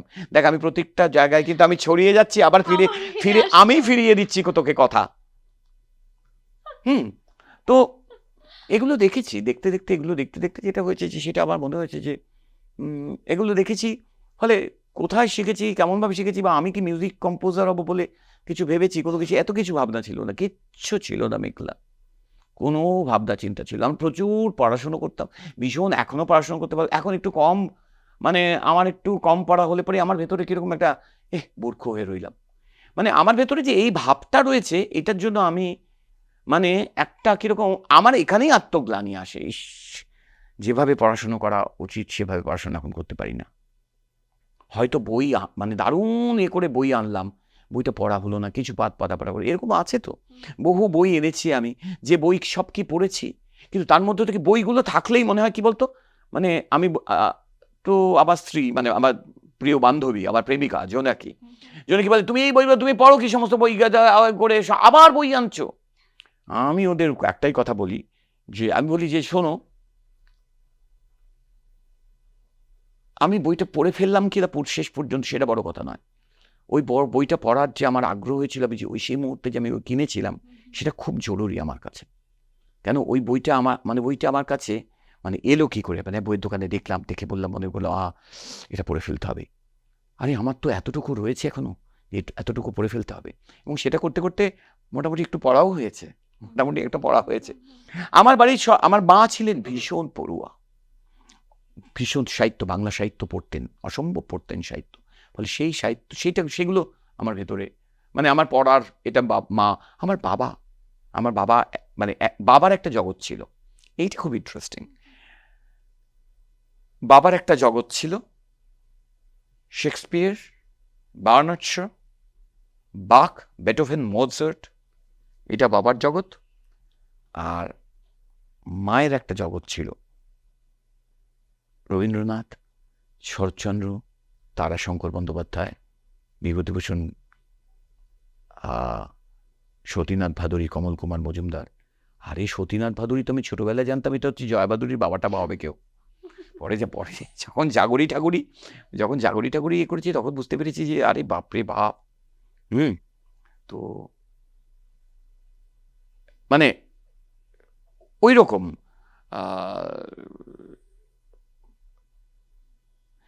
ফলে আমি মানে আর কবিদের সাথে মানে কবিদের সাথে গল্প আড্ডার মধ্যে তারা আমাকে স্থান দিয়েছিলেন, জায়গা দিয়েছিলেন, এটার থেকে বড় কি আছে? এই যে বিতান কথা বলে, বিতান ভৌমিক, ও আমার এক কবি বন্ধু, এখনো আমাদের সাথে ওই রকমই একটা ছোটবেলা স্কুলের যেরকম ছিলাম সেরকমই এখনো রয়েছে। এগুলো খুব আনন্দের, এটা খুব গর্বের। ছোটবেলার সেই বন্ধুদের সাথে তুমি এখনো একই রকমভাবে কথা বলতে পারো এবং সেও তোমার সাথে কথা বলতে পারে। কেন? সে যতটা পথ পেরিয়েছে আমি তার থেকে হয়তো মানে একটু কাজকর্মের জায়গায় হয়তো আমি একটু কিছু কাজ করেছি মানুষজন চেনে, কিন্তু আমাদের মধ্যে যখন গল্প কথা হয় তখন আমরা এসব পাত্তাই দিই না কেউ কাউকে। এই যে এটা করতে পারি সেটাই আনন্দের। তুই ভাবছিস আর কি জিজ্ঞেস করবি আমাকে? অনেক কিছু জিজ্ঞেস করবো বলে ভাবছিলাম। আমি কি গুলি দিয়েছি তোকে? আচ্ছা হ্যাঁ বল, তুই বল। সেই কারণে তুমি বারবার বিভিন্ন জায়গা ছুঁয়েও আবার সেই এক মানে যেখানে আমার আসার কথা সেখানে আমাকে ধরিয়ে দিচ্ছ। আসলে তোমার সাথে কথা বলতে বলতে আমি যেটা ভাবছিলাম যে তুমি যাদের নাম নিলে এক একজন স্টলওয়ার্টরা, একেবারে মানে আমি বলছি বাংলাদেশ বা বঙ্গভূমি বা পশ্চিমবঙ্গ বা যাই বলি না কেন, ভারতবর্ষের, গোটা ভারতবর্ষের। হ্যাঁ মানে কেন আমি পশ্চিমবঙ্গ এই কথাটা বেশি বলছি, বাংলা কথাটা এই কারণে বলছি যে তুমি তাদের সাথেও কাজ করেছো, আবার এই তোর সঙ্গে কাজ করছি। হ্যাঁ, তো তুমি এখন গিয়ে দাঁড়িয়ে যে এখনো মানুষ রবীন্দ্রনাথকে নিয়েই সেভাবে গর্ব করে বা সলিল চৌধুরীকে নিয়ে ভীষণভাবে গর্ব করে বা আমরা তোমাকে নিয়ে গর্ব করি, কিন্তু তোমার কি মনে হয় এই প্রজন্মে তুমি কি কাজের সেই এটা দেখো যে ভারতবর্ষের মানে ডেফিনেটলি অরিজিৎ সিং, শ্রেয়া ঘোষাল ওরা রয়েছেন, কিন্তু সেই সময় যে ফ্রিকোয়েন্সিটা ছিল যে আরো অনেক বেশি পরিমাণে, সেখান থেকে কি মনে হয়েছে একটু ডিক্লাইন হয়েছে? আমি একটা কথা বলি, সেটা হচ্ছে যে না, কেন এখন তো পৃথিবীতে অনেক রকম ভাবে কাজ হয়, মানে সুতরাং আমরা কাজ এই যে ধরে নে আমরা কাজ করছি, আমি ধরো কলকাতাকে বেস করে, খেয়াল রাখ আমি কলকাতাকে বেস করে আমি কিন্তু ধরে নে এই যে ভারতবর্ষের ধরে নে এই যে অনেক বড় কাজগুলো সব করছি, বা সেই কাজগুলোর মধ্যে তো জড়িয়ে নিচ্ছি আমি তোদেরও, তোরা করছি, তোরাও করছিস, সব করছি, ফলে সেরকমভাবেই কাজ হবে। দেখ, পৃথিবীর ইতিহাসের কোনোটা ঠিক তার পরেরটার মতো নয়, ঠিক আছে? এবং অনেক সময় হয় কি জানিস তো, এটা নয় জানি বাংলাটাকে বড় মনে করতে হবে। আমরা যেরকমভাবে কি হচ্ছে, ওটা বম্বে তো একটা বিজনেস, একটা ব্যবসায়িক জায়গা, সেখানে সবাই জড়ো হয়েছিল গিয়ে একদিন, এবং বাঙালিদের দিয়েই সেগুলো শুরু হয়েছিল। তাই আমরা বারবার করে হয়তো আমাদের কথার মধ্যে আমাদের একটা ভাব আসে যে একটা কি ডিক্লাইন এসব কিছুই নয়, সব কিছু মিলেমিশে যাচ্ছে, এখান থেকে ওটা আসছে, ওখান থেকে এটা আসছে, সেখান থেকে সেখানে হচ্ছে, সব হচ্ছে। ওভারঅল আমাকে যদি বলিস আমার কি মনে হয়, আমার না একটা জিনিস মনে হয়, আমি এটা খুব করে বলছি যে আমার মনে হয় যে আমি যাদের কথা বলছি, যেসব শিল্পীদের কথা বলছি, তাদের জীবনও ছিল ভীষণ সরল জীবন ছিল, এবং তাদের ভেতরে অসম্ভব একটা কি বলবো একটা বেঁচে থাকার মানে আমরা কোনোদিন বুঝতে পারিনি যে আমরা এত বড় বড়দের মধ্যে ছিলাম। এখন একটু মাঝে মাঝে বোঝা দেয়, মানে যে এরা খুব বড়, হ্যাঁ সেইটা আমি বলবো, সেই রকম জায়গাগুলো না হলে পরে বোধহয় আমরা আরো অনেক বেশি মিলেমিশে করে কাজ করতে পারবো, সব জায়গায় কাজ করতে পারবো। মানে আমাদের টেকনিশিয়ানসরা কি ব্রিলিয়েন্টলি সব জায়গায় কাজ করছে, তোরাও তো বিভিন্ন রকমভাবে কাজ করছিস। আমরা কথা বলবার সময় আমরা শুধুমাত্র একজন শ্রেয়া ঘোষাল বা একজন অরিজিৎ সিং এর কথা বলবো কেন, কত গাইছে, কত অনেকে ভালো গাইছে, কেউ একজন হয়তো একটা সময়কে করে ডিনোট করে, বা এটা করে সময়কে ডিনোট করে, কিন্তু আমার মনে হয় সব সময় থেকেই দাঁড়িয়েই বিভিন্ন শিল্পী, আমি এই প্রজন্মের বহু ছেলে মেয়েদের যাদেরকে আমার অসম্ভব গুণী বলে মনে হয়েছে, আমার মনে হয়েছে যে সময়ের নিজস্ব একটা ক্রাইসিস আছে, সময়ে একটা ক্রাইসিস তৈরি করে দিয়েছে এখন, যেই ক্রাইসিসটা সময়ের নিজস্ব ক্রাইসিস, এবং সময়ই সেটাকে মেটাবে, এই ক্রাইসিস সময়ের হাতেই দিয়ে ক্রাইসিস সেটাকে মেটাবে, যে অনেক কিছু এসে গেছে হাতের সামনে, জীবনের সামনে, ফলে চাহিদা, বেঁচে থাকা, তুলনামূলক জায়গাগুলো। আজকে আমাকে একটা কথা বল, আমি আজকে একটা বাংলার কথাই বলছি, হেমন্ত মুখোপাধ্যায় ছিলেন, হেমন্ত মুখোপাধ্যায় ছিলেন, মান্না দে ছিলেন, মান্না দে এলিয়েন, হেমন্ত মুখোপাধ্যায়, মান্না দে, শ্যামল মিত্র, মাধবেন্দ্র, সতীনাথ মুখোপাধ্যায়, তারা যারা ছিলেন, ধনঞ্জয় ভট্টাচার্য, প্রত্যেকেই তো সাংঘাতিক ছিলেন। সন্ধ্যা মুখোপাধ্যায় ছিলেন, আরতি মুখোপাধ্যায় এলেন, কিন্তু তার পরবর্তী সময় হৈমন্তী শুক্লা, মানে এবং আরও যারা, নির্মলা মিশ্র, এরা যে তাদের আগের একটু আগে নির্মলা মিশ্র, বনশ্রী সেন, প্রত্যেকের তাদের নিজেদের মতো করে জায়গা ছিল, এবং প্রত্যেকেই আজও তারা প্রত্যেকেই সম্মানিত। তাদের গানগুলো, আমি শুধু মিউজিকের কথা বলছি না, লিটারেচারও, আসলে না কেউ কখনো মনে করেনি যে আমাকে বড় হবার জন্য কি কি করতে হবে, এগুলো না, এইগুলো ছিল না। এখন না, এখন এগুলো এসেছে ছেলে মেয়েদের কাউকে না, সময়ের ভাবনা। তুই যাকে দেখছিস না সোশ্যাল মিডিয়াতে, মনে হচ্ছে যে সে মিসিং, সে তো তার কাজটা করছে। আসলে তো তোর কাজ করার কথা ছিল, তোর তো কাজ করা, আর থাকবে তো তোর কাজটা, আর কিচ্ছু না। একটা ওই রকম খাজুরার সামনে দাঁড়িয়ে তুই কি জিজ্ঞেস করিস খাজুরাটা কে তৈরি করেছে? একটা শোনো, একটা গান গায়কের থেকে, কম্পোজারের থেকে অনেক বড়। একটা গান, একটা উষা উত্থুপের মতো জায়গা, বলতো উষাদি কটা গান করেছেন, উষাদি গান গেয়ে সারা পৃথিবীর গান গেয়ে যাচ্ছেন, একটা ইন্টারন্যাশনাল আর্টিস্ট। সো আমাদের একটা ধারণা হচ্ছে আমাদের ভারতবর্ষে যে এটা লতা মঙ্গেশকর গান, লতা মঙ্গেশকর গান তুমি একটু অন্যরকমভাবে গাও, তোমার মতো করে গাও, এটা কে বলবে তোমাকে এটা করা? উষাদি যখন গান করেন, তুমি তো নিজের মতো করে গানটা করে নিয়ে এটা করে, অ্যাবসলিউটলি ওইরকম পারছো না, ওইরকম একটা জিনিস পারছো। কত বছর ধরে, কত বছর ধরে উষাদি কি ইনক্রেডিবল একটা, মানে ইমপ্রেগনেবল প্রেজেন্স উষাদির। তো সেইটা সেরকমভাবে করো। আমরা জানি না, মানে আমাদের বাংলা সারা জীবন আমাদের, আমি জানি যেরকমভাবে লতা, মানে আশা, মানে তারা লতা, আশা, সন্ধ্যা মুখোপাধ্যায় করবে, তেমনিভাবে হৈমন্তী শুক্লার কথা বলবে, তেমনিভাবে তারা নির্মলা মিশ্রের কথা বলবে, বনশ্রী সেনগুপ্তর কথা বলবে, গানটা নিয়ে বলবে। মানুষের ম্লান সময়ের এতে না সব কিছুই কোনো একটা সময় ওই সমুদ্র তটে এসে অনেক কিছু মিলিয়ে যাবে, সেটা বড় কথা নয়। আমরা একটা চেইন তৈরি করছি, আমরা একটা জার্নির মধ্যে আছি। এই জার্নিতে কেউ একটা আলোকস্তম্ভ হয়ে উঠবে, কিন্তু সেই আলোকস্তম্ভ তৈরি হতে পারে না যদি আশেপাশে আরও কতগুলো জিনিস, অ্যান্সিলিয়ারি, মানে ফ্যাক্টরির ক্ষেত্রে যেগুলো বলে অ্যান্সিলিয়ারি ফ্যাক্টরি যদি না হয়, তৈরি হয় না। সো এগুলো সবাই তৈরি হতে হবে।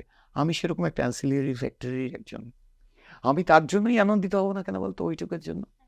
একবার এরকমভাবে জীবন যদি ভেবে নিতে পারো, তুমি দেখবে তুমি জীবনটা আনন্দ করে বেঁচে যেতে, তুমি বেঁচে গেলে এই জীবনে। নইলে পরে বেদনা এমন হতে পারে। আচ্ছা, আমরা এই সবেমাত্র প্যারিস, এই অলিম্পিক হচ্ছে, সেলিন ডিয়নের গান, সেলিন ডিয়ন কি অবস্থা, শারীরিক অবস্থা, বলছি আমি যদি একটু ক্রল করেও আমি যদি স্টেজে যেতে পারি, ওর পুরো স্টিফ বডি সিনড্রোম হয়ে গেছে, স্টিফ বডি কি একটা বলে, হ্যাঁ, তো ওই রকম একটা অবস্থা হয়ে গেছে। কি প্রার্থনা, হ্যাঁ, নিউরো ডিজিজ, সেখানে তিনি প্রার্থনা করছেন যাতে আমি মঞ্চে যেতে পারি। মঞ্চেও আমার আইডল, মানে, তো তুই ভাবতো একটু যেতে যাবার, এটা পথে যে মঞ্চে যাবার করে। সো পৃথিবীতে এত এরকম অবস্থা রয়েছে।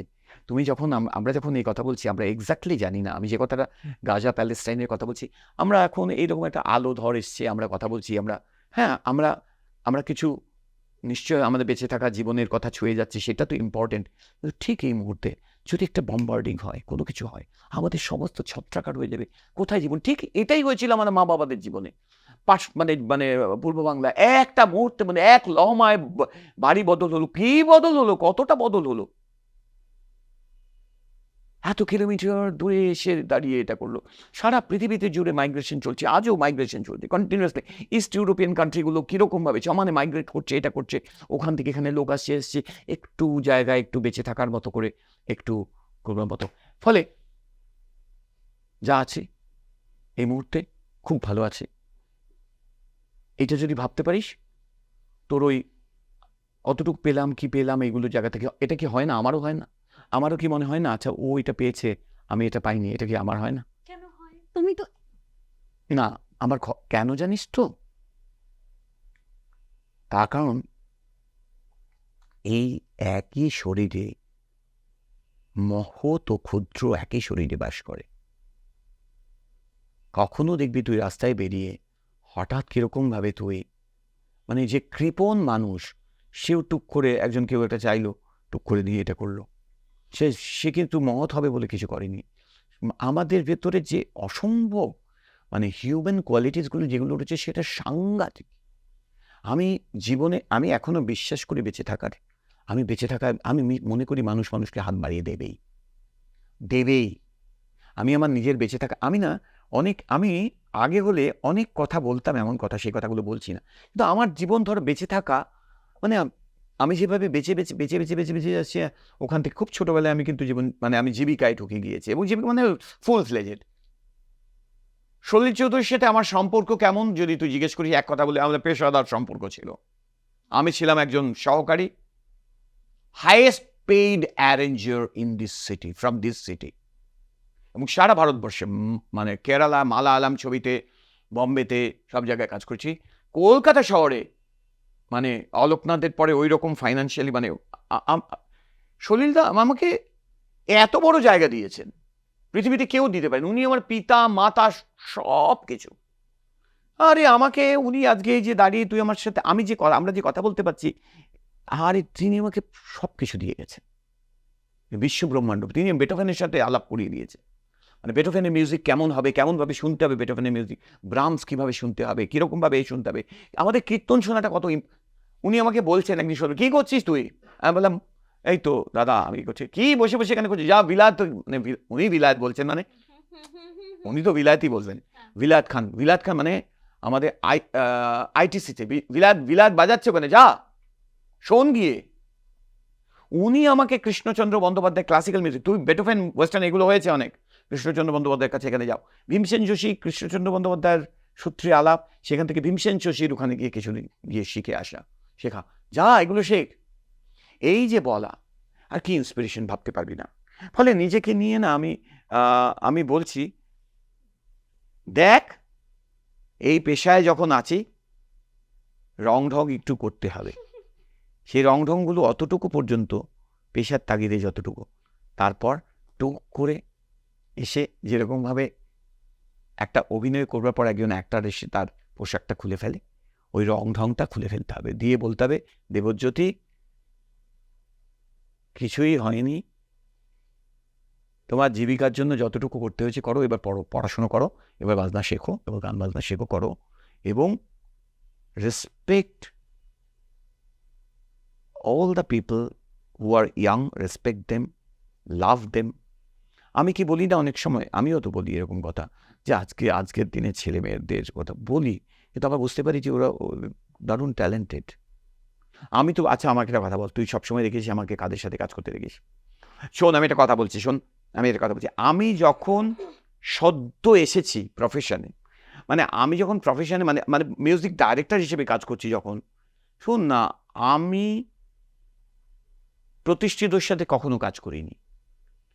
সলিলদার সাথে কাজ করতে গিয়ে যে প্রতিষ্ঠিত যাদের সাথে কাজ করেছি তারা প্রতিষ্ঠিত, কিন্তু তারপরে আমি যখন নিজে কাজ করতে আরম্ভ করলাম, একদম নতুন সদ্য এসছে। শোন, শ্রীকান্ত আচার্য তার জীবনের প্রথম সিরিয়ালের টাইটেল থেকে আরম্ভ করে, তার প্রথম ফিল্ম সং থেকে আরম্ভ করে, প্রথম বিজ্ঞাপন আমার সঙ্গে, রাঘব আমার সঙ্গে, রূপঙ্কর আমার সঙ্গে থেকে আরম্ভ করে আরও যারা শিল্পীরা, আরও বহু শিল্পীরা, প্রতীক চৌধুরী, প্রতীক খুব করে, মেয়েরা যারা গান গেয়েছে, পরমা গেয়েছে, ঋতিকা গিয়েছে পরবর্তী, এবং আরও যারা গিয়েছে, এরকম অনুসুয়া, মুনমুন, অনুসুয়া তো তখন তো এমন গান গেয়েছে, আর ডি বর্মনের গান টানও গাইছে। ওর করা ওটা ছিল আমার প্রথম অ্যালবাম। সো এবং করতে করতে আজকে তোদের সাথে কাজ করছি, ফলে আমি একদম পরপর করে আমি এটা করে কাজ করছি। এই যে তারপরে মানে আমি পরবর্তী সময় এই শোভনদের সাথে, শোভন থেকে আরম্ভ করে তোর সাথে কাজ করছি, পর্ষিয়া, শালিনী, মানে আমি বলছি তার আগে আবার কাদের সাথে আমি মানে শুভমিতা, নচিকেতা বললো যে তোর কাছে তো কিছু জীবনে কোনোদিন কিছু চাইনি, শোন একটা মেয়েকে পাঠাচ্ছি, তুই ওকে দেখ। বললাম, ঠিক তার পরের দিনই আমি শুভমিতাকে রেখে নিলাম একটা বিজ্ঞাপনের গান। They are superlative, you all are brilliant. শুধু তোমাদের যেটা কি প্রয়োজন এটা আমি বলতে পারি, আমি এটা সবাইকে বলছি যে আমি প্রথমত আমি শিখছি। দেখো, ডাক্তাররা বলে যে ডাক্তাররা একমাত্র প্র্যাকটিস বলে, খেলোয়াড়রা প্র্যাকটিস বলে, গায়ক গায়িকারা, কম্পোজাররা বলে না যে আবার প্র্যাকটিস করছি। তো আমি প্র্যাকটিসিং মিউজিশিয়ান, কোনো বিনয় নয়, একদম প্র্যাকটিসিং মিউজিশিয়ান। মানে কি করে একটু আমার মিউজিকটা আলাদা করা যায়, আমার মিউজিকটা একটু একঘেয়ে হয়ে এসছে, এটাকে একটু নতুন করবো কি করে। কোনো একটা ভালো কম্পোজিশন যদি বেরিয়ে আসে তখন বুঝতে পারি এটা, মানে যতক্ষণ না হয় ততক্ষণ পর্যন্ত আপ্রাণ চেষ্টা করি। এই যে চেষ্টাটা করে আছে, তোমাদেরও বলবো যে আমার থেকে বয়সে যারা ছোট আছো তোমাদেরও বলবো আমারই মতো আমিও চেষ্টা করছি, তোমরাও চেষ্টা করো। মানে চেষ্টাটাই তোমার হাতে আছে, আর কোনোটা না। আমরা let's all practice, let's talk about what, let's talk about music, let's talk about bigger life. What is bigger life? Bigger life নয় কত ইউটিউব ভ্যালিউজ। বিগার লাইফ হচ্ছে তুমি কার হাতটা ধরতে পারলে, সেই মুহূর্তে লোকটা ভেঙে পড়ছে, তুমি তার হাতটা ধরতে পারলে, ব্যাস, ওটা বড় জীবন। ওর থেকে কোনো জীবন বড় নয়, এটা কোনো জ্ঞান নয়। আমাদের মন খারাপ হয়, সবার মন খারাপ হয়, আমারও মন খারাপ হয়, কিন্তু নিজেকে টুক করে একটা বড় কোনো লেখা তুই দেখবি, এমনকি ফেসবুকে লেখা আসে, তুই দেখবি এটা লেখাটা পড়লে পরেই তোর মনে হয় যে কীরকম একটু আলোকিত হয়ে ওঠে। ফলে ফেসবুকের লেখাটাকেও আমি কোনো এটা ছোট এটা বড় এটা নয়। ফেসবুকে ফেসবুকে কত লোক গল্প লিখছে, কবিতা লিখছে, করছে। মানে আমি বলছি সোশ্যাল মিডিয়াটা কত পজিটিভ এতে ভাবতে পারা যায়, যে লেখাগুলো কোনোদিন লিখতে পারতো না, কোনো প্রকাশনা সংস্থা নিত না, সেগুলো তুই করতে পারছিস। তুই একটুখানি, আমি এই রায়তী বলে একজন অ্যাক্ট্রেস, কি অসাধারণ করে সে কত রকমের অভিনয়, মানে থিয়েটার, মূলত থিয়েটারে। অতনু ঘোষের একটা ছবি, আমাদের কোন ছবিটা যেন, অতনু ঘোষের বিনিশুতোয় না, কোন একটা ছবিতে, শেষ পাতা, খুব সম্ভবত, হ্যাঁ শেষ পাতা ছবিতে কি অসাধারণ অভিনয় করেছে। ও থিয়েটারে সাংঘাতিক, brilliant, she is brilliant in theatre. So ও কত কিছু করে, এবং আরও অনেক, মানে যারা করে কি ব্রিলিয়েন্ট লাগে। ওগুলো দেখে তো মনে হয় যে মানে আমাদের সময় এই সময়টা যদি ওরা পেত। ফলে আজকে টেকনোলজি, আজকের এইটা জিনিসটা সম্পর্কে আমি ওই যে না সবাই ফেসবুকে পড়ে, না পড়ে থেকো না, কিন্তু তোমার কাজগুলো এটা করো, তাতে মানুষ দেখতে পাবে। আরে আমি কত ছেলে মেয়েকে আমি ফোন করে, আমি লিখেছি আমাকে ফোন করো, আমার ভীষণ ভালো লেগেছে তোমার গান, এবং তারপর তাদের সাথে কাজ করেছি আমি। সো আই বিলিভ যে আমাদের ইয়াং ছেলেমেয়েরা যারা আছে তারা ব্রিলিয়েন্ট, তাদের দরকার হচ্ছে শুধু তাদের প্রতি মানে একটা জিনিস শুধু মেখলা বলবো, মানে আমি যে কিছুই নয়, আরো ভালো কাজ করতে হবে, বড় কাজ নয়, আরো ভালো কাজ করতে হবে। এইটুক থাকতে পারলে পরে কিন্তু আমরা মানে যে যেখানে যে কাজটা করতে পারছে, সে যে যেখানে কাজ করতে পারছে সেটা দেখতে পাচ্ছে। আর অফকোর্স আমার ব্যাপারটা হচ্ছে, যেমন আমার একটা সামাজিক ভূমিকা, রাজনৈতিক ভূমিকার জায়গাগুলো, যে আমি এক্সট্রিমলি যে কথাটা বলবো যে আমি একজন লেফটিস্ট আমি মনে করি সাম্যবাদের কথাটা আমি আজও মনে করি, মানে খুব থিওরিটিক্যাল সাম্যবাদের যে গল্পগুলো বা হয় সেগুলো নয়, আমি সাম্যবাদে আমি মনে করি যে মানুষের একটা সমান অধিকারের জায়গা থাকবে। সেই সমান অধিকার মানে সব কিছু, মানে আমরা ডিসক্রিমিনেশন সমস্ত কিছুতে, কালো সাদায় ডিসক্রিমিনেশন, এবং আজও পৃথিবী জুড়ে ডিসক্রিমিনেশন, মানে রেসিস্ট ডিসক্রিমিনেশন, জেন্ডার ডিসক্রিমিনেশন, মানে যে কি পরিমাণ জেন্ডার ডিসক্রিমিনেশন আছে, আমি একদম 100% বলতে পারি। আমাদের ভাবতে হবে না থার্ড জেন্ডারের কথা, নারী পুরুষ এইখানেই যা দাঁড়িয়ে জেন্ডার ডিসক্রিমিনেশন যেটা আছে, সেটা সাংঘাতিক জেন্ডার ডিসক্রিমিনেশন আছে। সুতরাং জেন্ডার ফ্লুইডিটির গল্পে গিয়ে আমাকে জেন্ডার ডিসক্রিমিনেশন হতে পারে না। মানে মানে আমি আমার মেয়ে যেখানে কাজ করে, যে জায়গায় কাজ করে, সেটা পৃথিবীর একটা মানে বিগেস্ট, মানে ওয়ান অফ দ্য বিগেস্ট এতে, কিন্তু মানে তার কাছ থেকে আমি যখন কথা শুনি, সে কি পড়াশোনা করেছে, গভীরভাবে পড়াশোনা করেছে, এটা করেছে এবং সেও কিন্তু সে কিন্তু মানে আমার ছেলে এবং আমার মেয়ে আমাকে সবচেয়ে বেশি, মানে লীনা, মানে স্পন্দন আমার মেয়ে, আমার ছেলে বুগি, নিষাদ, ওরা কিন্তু আমাকে কন্টিনিউয়াসলি নতুন জিনিসগুলো, আমার মেয়ে বিশেষত প্রচুর নতুন, এই মিউজিকটা শোন তুমি, এই অপেরাটা দেখো, এইটা দেখো, এইগুলো সব করে। তারা ওই পর্যায়ে পৌঁছে, আমরা কিছুদিন আগে আমরা কথা বলছিলাম, আমাদের মায়েদের কথা বলছিলাম, পিসিমার কথা বলছিলাম, পিসিমণির কথা বলছিলাম, ডিসক্রিমিনেশন এখনো ছেলে মেয়ের মধ্যে, মানে একজন ছেলেকে কোন কাজে নিযুক্ত করা হবে, মেয়েকে কোন কাজে নিযুক্ত করা হবে, এই ডিসক্রিমিনেশনসগুলো চলে। তো সেখানে দাঁড়িয়ে অর্থাৎ হচ্ছে আমি যে পলিটিক্সের কথা বলছিলাম, অর্থাৎ লেফট পলিটিক্সের কথা বলছিলাম, যে পলিটিক্স, যে রাজনৈতিক জায়গা যেখানে মার্কসিস্ট ফিলোসফি, আমি এখনও মার্কসিস্ট ফিলোসফিকে স্ট্রং একটা ফিলোসফি বলি, যে ফিলোসফিটাকে কিন্তু একটা মতবাদ সেটাকে কন্টিনিউয়াসলি চেঞ্জ হতে হতে হতে হতে হতে হতে চলে। তো সুতরাং সেগুলো চলবে, সেগুলো চলতে থাকবে এবং আমরাও চলতে থাকবো, আমাদের কথাও চলতে থাকছে। এবার খাওয়ার সময় এসছে, সবাইকে খেতে দিতে হবে। ঠিক আছে, এই দেখেছো তোমরা কিরকম? না, আমাদের হয়ে গেছে কথা, আমার আবার আরেকটা এপিসোডে আসবো। হ্যাঁ হয়ে গেছে, শিওর 100% হয়ে গেছে। এই কথা, এত কথা তো তোর না না তোর এখানে কেউ এত কথা বলে যাবে না এরকম ভাবে। এই মোবাইলটা দেখতো, এখন বাজে হচ্ছে 2:43। আচ্ছা, আর 15 মিনিট। হ্যাঁ, আর 15 মিনিট। হ্যাঁ, সো বেসিক্যালি যেটা হচ্ছে যে এই যে যামিনী রায় বলতেন, এই কথাটা বলতেন যে একটা শিল্পী কি বা একজন যে তৈরি হচ্ছে বা একজন অ্যাক্টর বা কিছু, এটা যে লম্ফ জেলে মুখে, মানে উনি বেসিক্যালি মিন্ট করছেন যে একজন প্রস্টিটিউট যেরকম ভাবে যে তাকে দেখাবার জন্য, তার মুখটা দেখাবার জন্য তখনকার সময়ে যেরকম ভাবে হতো না, যে একটা লম্ফ জেলে মুখে, তেমনি একজন আর্টিস্ট হচ্ছে তাই, তার আর্টটাকে যে নেবে সেটা ওই লম্ফ জেলেই দেখাতে হবে তাকে। এবং এখন কি সোশ্যাল মিডিয়া সেই লম্ফটা সেই লম্ফটা না, আমি বলতে চাইছি তোমাকে দেখাতে হবে, যে তুমি যদি না দেখাও, তুমি যদি তাহলে তো তোমাকে হবে না, তোমাকে দেখাতে হবে, তবে সেটাই যেন একমাত্র না হয়। এইটা করতে গিয়ে মানে আই ফিল সো নাইস যে তুই এটা করছিস। দেখো আমাদের তো পাতা গোটা রোগ, এগুলো নিয়ে কোনো ভিডিও নেই, কিচ্ছু নেই, কোনো কিছু নেই, নাথিং। পিপল মানে লোকজন, এটা এমন পর্যায়ে পৌঁছতে হবে, তোমাকে করতে হবে যে ও বলছে যে আমি ফ্যান, তুমি আমার কাজটার ফ্যান হও, আর আমি যে কাজটা করছি আমাকে তুমি ওইভাবে মনে রাখো। মানে আমার তো জীবনের কাছে যেটা সবচেয়ে অপেক্ষা করে দাঁড়িয়ে রয়েছে সেটা হচ্ছে এবার নেক্সট ভালো কাজ মানে ভালো মিউজিকই শুধু নয়, ভালো একটা লিটারেচার, ভালো এটা মানে আমার খালি মনে হয় কত স্বপ্ন, আমি চলে যাব এই পৃথিবী ছেড়ে, মানে এই স্বপ্নগুলো, এত স্বপ্ন, এত মানে কিছু, ফলে না আর অন্য কোনো সময় নেই।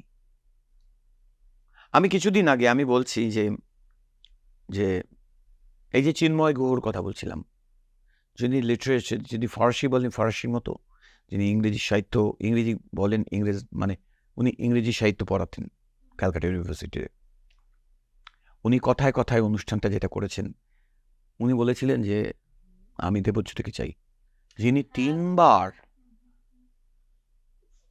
ফরাসি গভর্নমেন্টের সবচেয়ে বড় যে এটা পেয়েছেন, নাইট উপাধি, ফ্রেঞ্চ গভর্নমেন্টে 3 বার পাওয়া মানুষ, সাংঘাতিক প্রবুদ্ধ মানুষ। তিনি চেয়েছেন তার অনুষ্ঠানটা যেটা হবে তার ইন্টারভিউ নাকি আমি করব। কেননা আমি কথা বলতে পারি, আমি যখন তার সাথে কথা বলি তখন কিন্তু আমার চলে আসবে বদলিয়ার, আবু, টি.এস. এলিয়টের কবিতা, এর করে গেটের মানে গোথে, জার্মান সাহিত্যিক, এটা করে কমল কুমার মজুমদার, এই সমস্ত চলে আসবে। আমরা বড় হয়েছি এমন একটা জায়গা যেখানে দাঁড়িয়ে এইটুক যদি না জানো তুমি, কি এসে আমাদের সামনে কথা বলবে, বুঝতে পেরেছিস? মানে আমি শক্তি চট্টোপাধ্যায় আমার সঙ্গে মিউজিক, সুভাষ মুখোপাধ্যায় আমার সাথে কথা বলছেন, সলিল চৌধুরী, সুচিত্রা মিত্র গেছেন সুভাষ মুখোপাধ্যায় বাড়িতে, একটা ব্যাপার, একটা ইস্যু, মানে তখন সুভাষ মুখোপাধ্যায় এই লেফট পলিটিক্স থেকে বেরিয়ে অন্য জায়গায় হচ্ছেন, কনভিন্স করতে গিয়ে যে না আপনি এটা করবেন না, সুভাষদা আপনি লেফট ছাড়বেন না। আমি সঙ্গে গিয়েছি, শৈলদা গাড়ি চালিয়ে গেলেন, সুচিত্রা মিত্রকে তুললেন বাড়ি থেকে, মানে সুচিত্রা মিত্রকে, মানে ব্যবফুলা উল্টো দিকে সুচিত্রা মিত্র থাকতেন, ওই এটা পাশে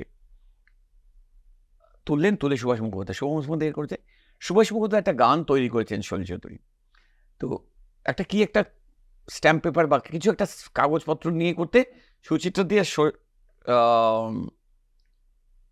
সলিলদা বেরিয়ে গেলেন, সুভাষ মুখোপাধ্যায় বলল শোনো আমার কিছু গান আছে তুমি সুর করে দেবে। মানে এই যে সরল এত বড় কবি, মানে যাকে মানে হ্যাঁ, তো আমি এইসব জীবনের মধ্য দিয়ে এইসব মানুষদের যে পাশে দেখতে পেয়েছি, আমি নজরুল সুলতান পড়ি। শোন আমার একটা ঘটনা বলছি, আপনাদের জন্য এই ঘটনাটা, সেটা হচ্ছে আমি একদিন একটা বাড়ির মানে শৈলচুল মানে 555 শৈলা বলতেন, মানে 5 নম্বর লোয়ার রডন স্ট্রিট, 5 নম্বর আকাশদ্বীপ, 5 নম্বর ফ্ল্যাট। শৈলা থাকছেন, পাশের বাড়িটা হচ্ছে সমরেশ বোসের, মানে সমরেশ বোস থাকেন 3 মূর্তিতে, সমরেশ বোস থাকেন তার পাশে লোয়ার রডন স্ট্রিটে। মানে তোর ওই লামার্টসের উল্টো দিকে, লামার্টস বয়েজ গার্লসের যে গলিটা গেছে তার ঠিক উল্টো দিকের গলি। লিফটে করে উঠছে সমস্ত কবিরা, কবি সম্মেলন হচ্ছে ইন্ডোর স্টেডিয়ামে, তারা এসছে সবাই, তারা সবাই সলিল চৌধুরীর বাড়িতে চলেছে। কারা বলতো? মজরু সুলতানপুরি, কাইফি আজমি, নিদা ফজলে, শক্তি চট্টোপাধ্যায়, আর আমি তাদেরকে নিয়ে আসছি। তারা তো আসছে, তারা ঈষৎ অসংলগ্ন পা, হ্যাঁ একটু টলমলো পায়ে আসছে, এমন টলমলো পায়ে এসছে, তাদেরকে এইরকম ভাবে মানে এইভাবে ঢুকেছে কোন রকম, এইভাবে বের করা হচ্ছে। হ্যাঁ মানে আমি এবং আমার বন্ধু সুব্রত ভট্টাচার্য সে করছে, সুব্রত ভট্টাচার্য সেই ছবি তুলেছে, সেই ছবি আমার বইয়ে, আমার সলিল চৌধুরীর বই, মানে সলিল চৌধুরী কি যেন, ও গানের একগুচ্ছ চাবি, আমার গত বছর বেরিয়েছে বই, সেখানে সেই ছবিগুলো দিয়েছে, সেটা অমূল্য ছবি সেই সমস্ত। মানে তো আমি এগুলোর সুযোগ পেয়েছি। মজরু সুলতানপুরি বলছে যে সলিলের জন্য আমার গান করা মানে হচ্ছে সলিল জাস্ট ট্রান্সলেট করা, সলিল সব বলেই দিচ্ছে। কার সমস্ত মজরু সুলতানপুরি গান এটা। তো আমি না এইরকম একটা জীবনের মধ্য থেকে দাঁড়িয়ে এসে আমি কাজ করতে করতে একদিন সলিল চৌধুরীর স্টুডিওতে একটা ছেলের সাথে দেখা হলো, একটু মেয়েলি ছেলে, কোকড়া চুল, দারুণ চুল, মিষ্টি দেখতে একটি ছেলে। আমরা তখন এই মেয়েলি ছেলে কথাটা বলতাম, আমরা বলতাম একটু এফিমিনেট, এই শব্দগুলো আমরা বলতাম। এখনো যে বলি না কথাটা তা নয়, কিন্তু আমরা এখন মানে আমার জীবনে, মানে আমি ঋতুপর্ণর কথা বলছি, ঋতুপর্ণের সঙ্গে দেখা হলো বহু আগে, মানে 19 এপ্রিলের বহু আগে।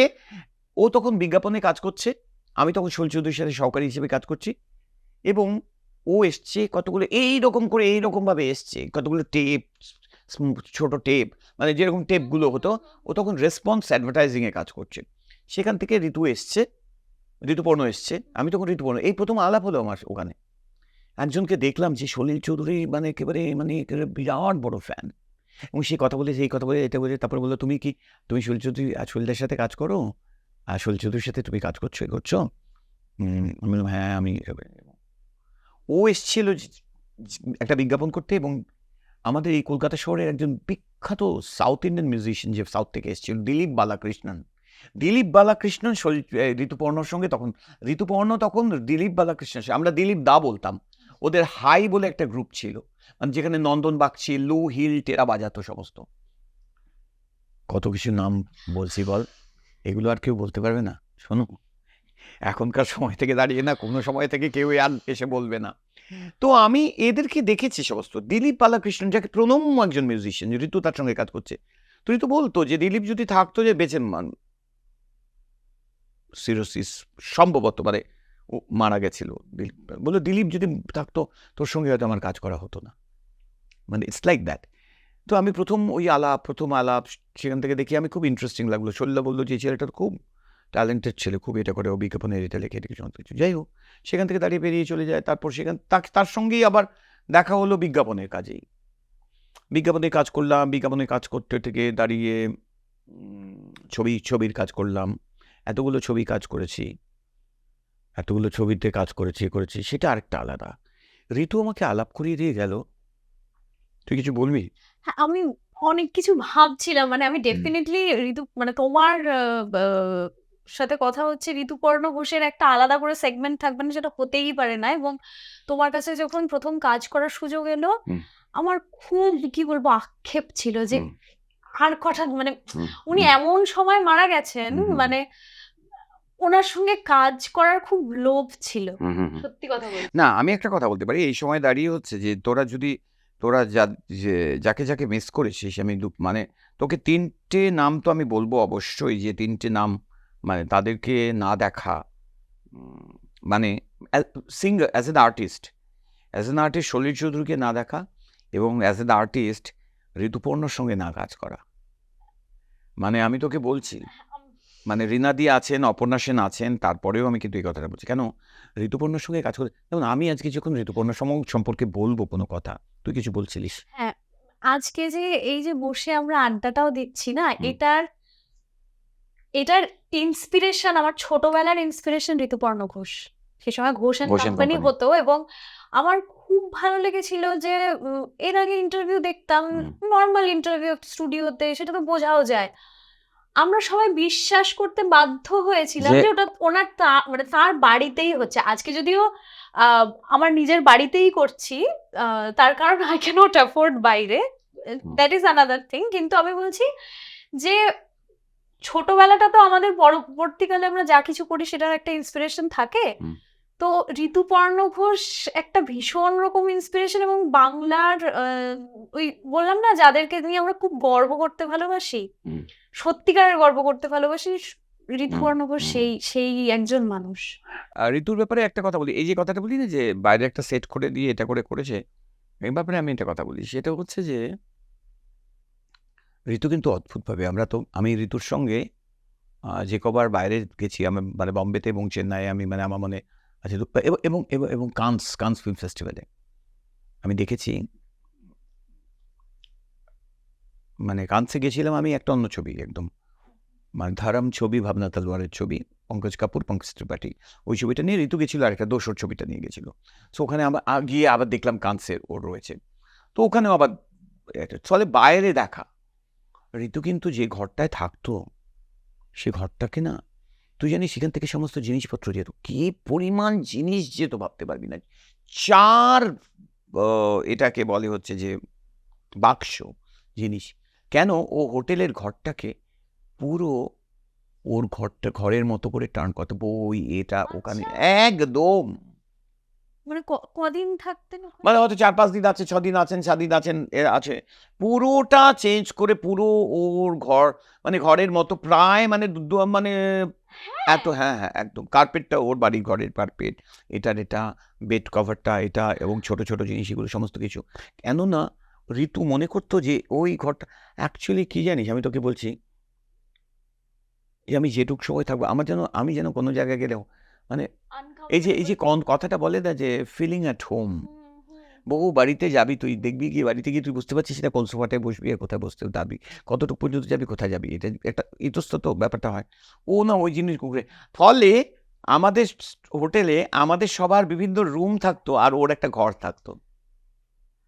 আমরা তো আয় আমার এখানে গল্প, আমার ঘরে গল্প করতে আয়, ওর ঘর মানে হচ্ছে একটা ঘর সত্যিকারের, ওখানে জিনিসপত্র বাদ বাকি মানে আর্কিটেকচারটা বাদ দিয়ে বাদ বাকি সমস্ত দেয়ালে ছবি, সমস্ত কিছু ওর যা প্রিয় ছবি, সেই সমস্ত ছবি যেত, সেই সমস্ত জিনিস মানে উঠে দাঁড়িয়ে এটা করতে, এইগুলো এই সমস্ত জিনিসগুলো ও পেয়েছিল রবীন্দ্রনাথের কাছ থেকে। মানে মানে রবীন্দ্রনাথের মধ্যে এগুলো ছিল। রবীন্দ্রনাথ এক জায়গায় মানে একটা ঘরকে চেঞ্জ করে করে করে থাকতেন, মানে এক জায়গায় সোফা থাকতো না, রবীন্দ্রনাথের চেয়ার টেবিলগুলো সম্বন্ধে বদলতো, এবং ওই এইটাকে চেঞ্জ করলেন, দিক চেঞ্জ করলেন, এই করলেন, এই সমস্ত করতেন আর কি। হ্যাঁ, মানে ওই পরিবর্তনগুলো জীবনের মধ্যে পরিবর্তনগুলো আনে। আমি যেমন আমি যখন করতে করতে টুক করে আমার ঠিক পাশে একটা কফি শপে ওখানে যাই, আমি এই সুবীরকেই বলি, মানে সুবীর আজকে আমাদের মধ্যে আছে, সুবীর শাহ, ও আমার প্রোডাকশনকে দেখেছেন, একজন সহকারীর মতো করেই দেখেছেন বহু বছর, 24 বছর হয়ে গেল। তো 25 বছরে ওকে একটা সিলভার জুবলি, একটা রূপোর কিছু দিতে হবে, ভাগ্যিস গোল্ডেন জুবিলি, সোনা টোনায় যায় না, সোনার দাম খুব বেশি। আজকে এসছে আমার সঙ্গে। 25 বছরের সম্পর্ক তো হাজবেন্ড ওয়াইফের সম্পর্ক অনেক সময় হয় না, এখন আরো বেশি হয় না। কিন্তু আমি সেটাই বলছি, 25 বছর একই মানুষের সঙ্গে, এবং তোমার বিভিন্ন দিকগুলো যেরকম ভাবে সামলেছে, একজন আধার বলতে পারি সুবীরদা তোমার। হ্যাঁ হ্যাঁ হ্যাঁ, ও সবচেয়ে বেশি, হয়তো আমি বলতে পারি যে ও সবচেয়ে বেশি আমার মানে ও যদি জীবনী লিখতে, মানে ও লিখবে না কখনো, কিন্তু যদি লিখতো তাহলে মানে সবচেয়ে বেশি জিনিসগুলো হচ্ছে বিভিন্ন দিকগুলো লিখতে পারতো। হ্যাঁ, ফলে ঋতুপর্ণকে নিয়ে আমরা কথা বলছিলাম, যেটা হচ্ছে দেখ, ঋতুপর্ণকে নিয়ে কথা বলছি। ঋতুপর্ণ আমাকে আমি না একটু ছোট করে ঋতুপর্ণ সম্পর্কে বলি। ঋতুপর্ণ আমাকে কি দিয়েছে? ঋতুপর্ণ আমাকে মানে সবাই বলে তুমি এত ঋতুপর্ণর সঙ্গে তুমি রেইনকোটের গান করেছো, তুমি একটা মাথুরানগর প্রতি তুমি করছো, বা তুমি যখন সঞ্জয় নাগের ছবি হচ্ছে ঋতুপর্ণ যখন গান লিখছে বা অভিনয় করছে বা স্ক্রিপ্ট লিখছে, তুমি একটা সখী হাম করেছো বা এটা করছো, পিয়া তোরা ক্যাসা অভিমান, তুমি মেক পিয়নের ব্যাগের ভেতর, তুমি অনেক কিছু, অনেক কথা, প্রচুর গান, এত ব্যাকগ্রাউন্ড স্কোর, চোখের বালির ওই রকম ব্যাকগ্রাউন্ড স্কোর, মানে ঋতু নিজেই বলতো বাড়িওয়ালি অমুক সমুক। যাকে আমি বলতে চাই ঋতু আমাকে এগুলো সবই দিয়েছে, কিন্তু ঋতু আমাকে যেটা দিয়েছে সেটা হচ্ছে রবীন্দ্রনাথ দিয়েছে। আমি না যে পাড়ায় বড় হয়েছি সেখানে রবীন্দ্রনাথের আমার বাবা আর আমার মায়ের যে আলোচনাটা আগেও করেছি, বাবার একটা শেক্সপিয়ার, বার্নার্ড শ, ব্রেক্ট, নাট্যকার ব্রেক্ট, বার্টল ব্রেক্ট, বাবার একটা ওই রকম একটা মানে একটা ইন্টেলেকচুয়াল এটা, এবং সঙ্গে বেটোফেন, বাক, বেটোফেন, তার মিউজিকের পৃথিবী, মানে বাক, বেটোফেন, শোপা, শুবার্ট, এবং অনেক কিছু এই সমস্ত রয়েছে, প্লাস আলী আকবর খাঁ। মানে আমি আমার জীবন মানে আমার তো শরৎ দিয়ে শুরু জীবন, এবং আলী আকবর খাঁর কোলে এটা বাবা করেছে। মানে আমার এত কিছু বলে, তারপর পরে করে বাহাদুর খাঁর কাছে করেছে সে কিছুদিন আগে, যে আমার যে এখনো অনিন্দ, আমাদের শরদের অনিন্দ বলে যে তুমি আর্মি কিন্তু গুরু ভাই। So it is that kind of thing যে আমার ওটা করেছিল। তো বাবার একটা এরকম জগৎ ছিল, মায়ের একটা রবীন্দ্রনাথের জগৎ ছিল। কিন্তু এই যে বললাম না একটা ডমিনেশন চলে, আমি আমার বাবারও মায়ের প্রতি ডমিনেশনটা, মায়ের বইগুলো কোথায় থাকতো আমি জানি, রামকৃষ্ণদেব আর সারদা মায়ের পাশে মার বইগুলো থাকতো। এই কারণে নয় যে আমাদের ছোট বাড়ি, খুব ছোট বাড়ি, সেই কারণে নয়, বাবার বইগুলোই তো বাবার খাটে বাবার মতো করে রয়েছে। মানে এই বইগুলোরও, মায়ের বই আর বাবার বই, তারা এক তাকে থাকেনি, তাদের একটা মানে মায়ের এই রবীন্দ্রনাথের আলোচনা করতে গিয়ে বলছে মায়ের রবীন্দ্রনাথটা কোথাও যেন আমাদের পাড়া না, যারা এইসব অঞ্চলে বড় হয়েছে তারা জানে ওইসব পাড়ায় কাজী নজরুল ইসলামের গান, গণনাট্যের গান, এইসবগুলো অনেক বেশি তখন। সেটা ভাবতেও পারবি না, তুই জন্মের কথা ভাবতেও পারবি, তোর জন্মের কথা না, মায়েরও কিছু আকাশে বাতাসে অন্তরিক্ষে রয়েছিস, তো ওই অঞ্চলগুলো জুড়ে না রবীন্দ্রনাথের থেকে অনেক বেশি এদের প্রভাব ছিল। ফলে আমার মায়ের যে রবীন্দ্রনাথের পৃথিবী, সেটা এসে আমি ঋতুর কাছে পেলাম। এবং তারপরে আমি শোলচুরির কাছে চলে গেছি, শোলচুরির একটা অন্য পৃথিবী। শোলচুরি রবীন্দ্রনাথকেই তার ঈশ্বর মনে করতেন, মানে বা তার মানে সেখান থেকেই ঈশ্বর শব্দটা অর্থে একটা সুপ্রিম মনে করতেন, যে ইন্সপিরেশন, এবং একই সাথে রবীন্দ্রনাথের জায়গা থেকে ডিবাঙ্ক করা ওইগুলো করেছেন। তো আমি তোকে একটু সাজিয়ে দিচ্ছি এবার, সেটা হচ্ছে রবীন্দ্রনাথের এই পৃথিবীতে রবীন্দ্রনাথের বিভিন্ন গান ভেঙে যে কম্পোজিশন তৈরি করা, এটা করা, চোখের বালি, একটা চোখের বালি দেখতে পারে বুঝতে পারা যাবে যে রবীন্দ্রনাথকে, মানে একটা ঠুংরি, একটা কীর্তন, একটা ওই সেই সমস্ত কিছু, এবং ওর এত ডিমান্ড ছিল, এত কিছু চাইতো, এবং এটা ভেঙে ওটা ভেঙে সেটা ভেঙে, মানে ও বলতো এরকমভাবে যে তুই শোন, আজকে শোন, এই ছবিটা ভেবেছি, এই ছবিটা তুই ভালো, বা তোর বড় বড় হাতুড়িগুলো নিয়ে আসিস, অনেক ভাঙাভুঙির কাজ আছে। মানে রবীন্দ্রনাথের এই গানটা ভেঙে ওইটা করতে হবে, এটা করতে হবে, লিটারেলি একটা ভাঙাভাঙির কাজ বলতো আর কি।